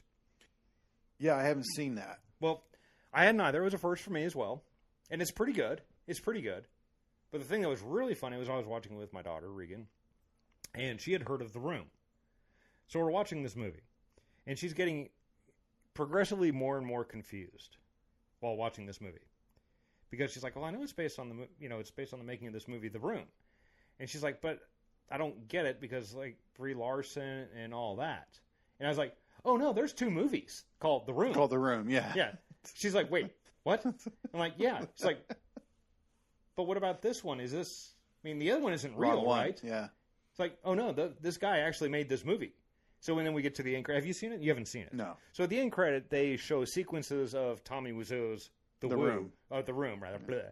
And it's shown, that's on the left side. On the right side are the recreations. Yeah. And it's like they're dead on. Oh, wow. And she's just baffled by the whole thing. It's like, wait, this is a real movie? I'm like, oh, yeah, it's supposedly quite the thing. I've never seen it. Yeah. But, yeah. Neither have I, but I heard it was good. The Disaster Artist is worth seeing. I suspect The Room is probably worth seeing as well. But we've not had near enough to drink. Yeah. Yeah. Oh, hi, Mock. Or what? Oh, hi, Mock. I did not hit her. I did not. You don't know what I'm talking about? No. Really? Yeah. Oh, hi, Mark. Oh, hi, Mock. You're like, I did not hit her. No. It's bullshit. I did not hit her. I did not. What's that from? The Room. The Room? No, I didn't see The Room. I know, but it's such a... Okay. No. Okay, well... That has not permeated the popular culture to the point where I got something out of it. Okay, that's really... Okay, we'll keep going then. Okay. Father of the Bride. The old Spencer Tracy one. Yeah. Yeah. I liked it. I'm a dad with a 22-year-old daughter who isn't married yet. But I liked it a lot. I mean, I have a certain soft spot for old movies. So do I. So it's one of those where, and since I'm a dad and all that, it's charming. I don't know. I think the Steve Martin version is actually probably better. You know, I think it probably objectively is, but I'd never seen the Spencer Tracy version, which is my feeling. But it also has Elizabeth Taylor, who is also hi. Yeah, she's something. You get it. Yeah, when you see, because when I was old enough to know Elizabeth Taylor by sight, I was like, well, she's the one who's selling white diamonds. Right. Yeah. Hangs out with Jacko. Mm-hmm. Okay, I get that. Luke and I went on like a Humphrey Bogart. Yeah, I saw that. You guys watched a lot of them. Yeah, like High Sierra and Passage to Marseille and The African Queen, and I got to say, John Huston is really, really an effective director. Like if you had given The African Queen to anybody else, I don't think I would have watched it at all. Yeah, yeah, I don't remember it being all that great. Or at least when I was a kid and I watched it once in a while, going, it didn't do much. Yeah, I don't think it was all that great, but I think that if anyone else directed it, I wouldn't have given a shit about it. Oh, you should show him White Hunter, Black Heart. Oh, the one with Michael Douglas and Val Kilmer? No, the one Clint with Eastwood. Clint Eastwood is Michael Douglas, I think. Yeah. And that's about John Huston during the filming of that movie. Does Clint Eastwood play John Huston? Mm-hmm. They don't call him John Huston, but he's John Huston. Okay. I don't think they call him John Huston. Well, apparently he went on safaris while they were shooting that. Yeah, so you should. Yeah, you've seen it or no? No. Oh yeah, watch that. You probably dig it quite a bit. Okay. Yeah, it's pretty good. Yeah, I've heard of the concept, and I remember it was coming out, and I wasn't very just wasn't taken with it. Yeah. Wasn't one of those where you were saying, "Oh, writing that one down."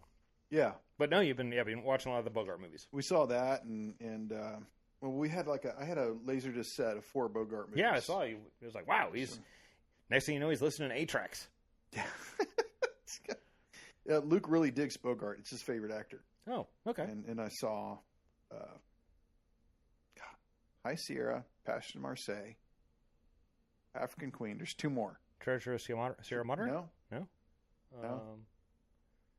Doesn't matter. They Live by Night? No. Casablanca?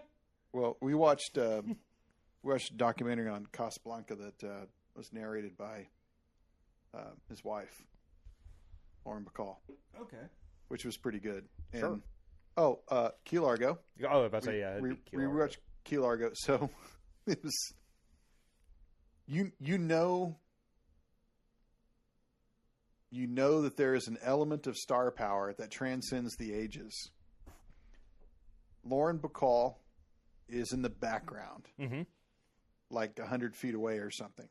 She approaches the camera and comes into focus. Okay. And Luke instantly says, "Who is that?" I said, "That is Lauren Bacall." He's like, "We should watch more of her stuff." Humphrey Bogart's wife, because he knew. Okay. And I said, "Yeah, that's her." And he's like, "Oh, okay, now I get it." I get it. Yeah. Okay, so you saw The African Queen. Yeah. Key Largo.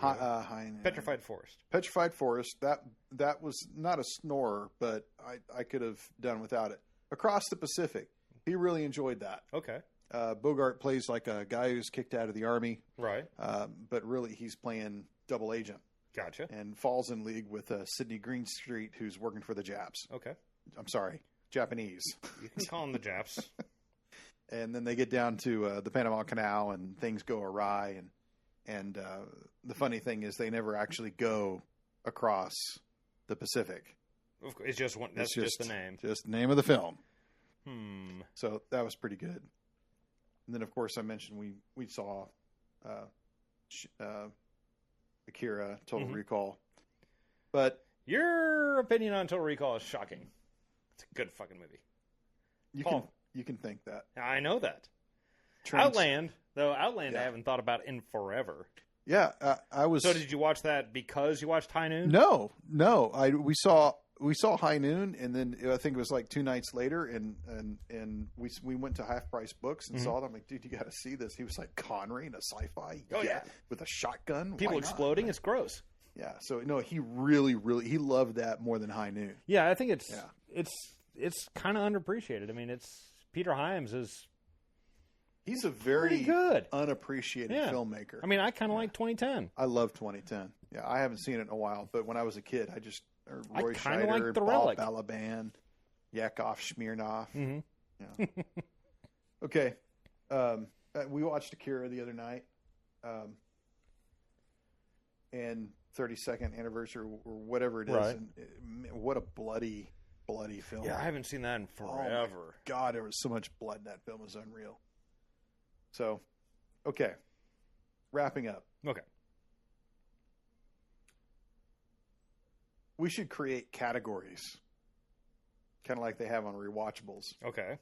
Just to sort of form some sort of process to what we do. That's probably reasonable. And I've created one Okay. that I've stolen from Canada Land, which is another podcast I listen to, which is Duly Noted. Okay. Duly Noted has nothing to do with at all with what you're talking about. You just want to duly note something. Mm-hmm. And so what I want to duly note is Luke went to go see Psycho Friday night, had 20 minutes of extra footage. And he said it didn't need it. What do you mean? Integrated into the film? Yes. It was him cleaning the murder scene. I've never heard of this. I believe you. Yeah, Norman Bates cleaning the murder scene for about 10 minutes with really tense music. Uh-huh.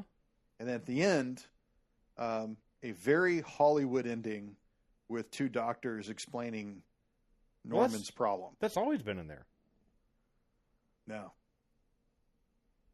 Not for 10 minutes. Oh, I don't know. And it apparently does not end on the shot of him in the chair. Yeah. With the skull. Yeah. Really? Yeah. So what is this?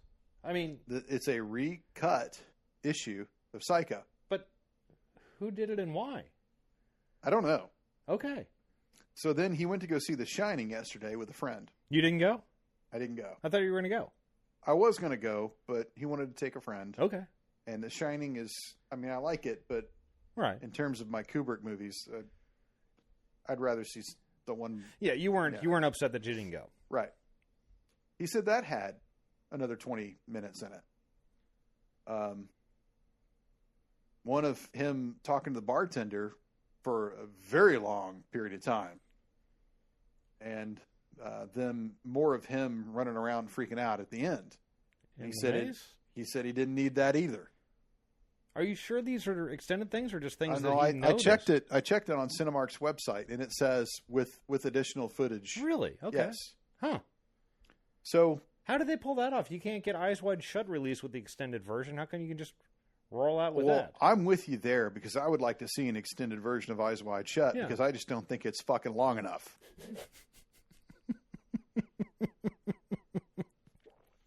I'm being facetious. I was about to say you were joking. I would be interested to see. But it is one of those where I see that clamored for fairly regularly. Right. And I'm not sure if I have any use for that or not, but I'd be interested in. I don't remember anybody saying, you know what it's missing out of Psycho? Another 10 minutes. No, I don't remember that at all. You know, or where was I? The Shining? Or The Shining for that matter. It's like, more maze time. I mean, if you added 10 more minutes to Barry Lyndon, I think I'd fucking hang myself. Oh, yeah, that's way long. Oh, my God. But that's interesting. I'm just surprised that, I mean, my perception is probably inaccurate, but it's always been like Kubrick had such a stranglehold on everything that they couldn't. But apparently that was my thesis as well. That's what I was operating on. Unless it's one of those, no, I think there is I guess it's a television version where they had longer stuff to make up for stuff they didn't have in it. I don't. They just integrated footage. I don't know about that. I don't either. I mean, I know they made a television version with Steven Weber that apparently was much closer to the right. But no, I'm talking was. about that's probably worth some research because I think I'd heard, and I am probably wrong, that there was a television version of The Shining which had additional footage to make up time for the stuff they would have had to cut. Right, and I don't know if that's right, but something tells me I've read that or heard that, which could be my. Well, they did that for a number of. Yeah, it's not unusual. Yeah, it's happened. One of the films I did on the Super 70 podcast called Head Office. It's on HBO Max. If you ever get a chance, they made a TV version of that, and I saw it on TV, and it had 10 extra minutes in it. Right, and it wasn't 10 in total. It was like 30 seconds here, right. A minute and it's a half just 10 there. minutes longer in general. Right. Yeah. And there were scenes that I'd never seen before. I was like, oh my God, I can't believe I've seen this movie so many times, never seen those shots. regardless. So Duly noted. not through yet. Oh, sorry. So The Exorcist is coming out with new material on Halloween. This is the one that they released a few years ago with the crab walk and all that stuff. Yeah, it's that footage cut in, released for Halloween. I've seen that footage. Mm-hmm. It probably should have not. Doesn't need it. Yeah. More is better. What's going on? It's just an easy way to generate interest, you know? I mean, these are things that have got a built-in audience, and maybe you'll encourage them to come back again if there's something new and different. I mean, I don't know if this is... I mean, how many times have they re-released different videos on the DVDs? And now with bonus footage or extra cuts or... I don't know. I mean, it's... Well, it's hard to reconcile, like, you know, if because it's one low more, cost, right? It's an existing property. Yes. If one more version of Apocalypse Now comes out, like, it's pretty amazing. I'm going to get violent. Like, there's for years and years and years, there was one version of Apocalypse Now, and it was fun. I bought a bootleg work print off the web just because I sat through it, which I don't think I'll ever do again. And out of all of that footage, most of which it was just fascinating to see what he had shot. Right. Didn't help the story. Didn't help the story at all. I still would not change anything in the original film except the one scene of Willard in the tiger cages. Yeah. And Brando's walking around in daylight. Mm-hmm. And they're talking about morality. And talking about... you know, you've seen all this before, Captain. And Willard says, well, I'm not like Willard's almost like close to tears. Mm-hmm. And he's like, nothing like this. I haven't seen anything like this. But we know that's not true. Right. Because we've seen Willard on the boat kill all those innocent people. Mm-hmm. But even to Willard, so is Willard lying to himself? Or is Willard really not recognizing that he has seen that type of murder before? And what does Kurtz think about Willard's reaction to that? Mm-hmm. And Kurtz thinks that he's lying outwardly. He says, you've seen all this before, Captain. And he says, you remind me of my colleagues in Washington, those master liars. You know, they think that we're moral, and they insist that we're not cruel and we're not slaughtering these people, and yet they order us to do that, and they insist that we're not. And the entire... conflict of the war and of American society and of our morality as humans is all caught in that one scene. It's almost like I can't believe that scene was cut. Right, it works. It's like encapsulates that entire experience for me.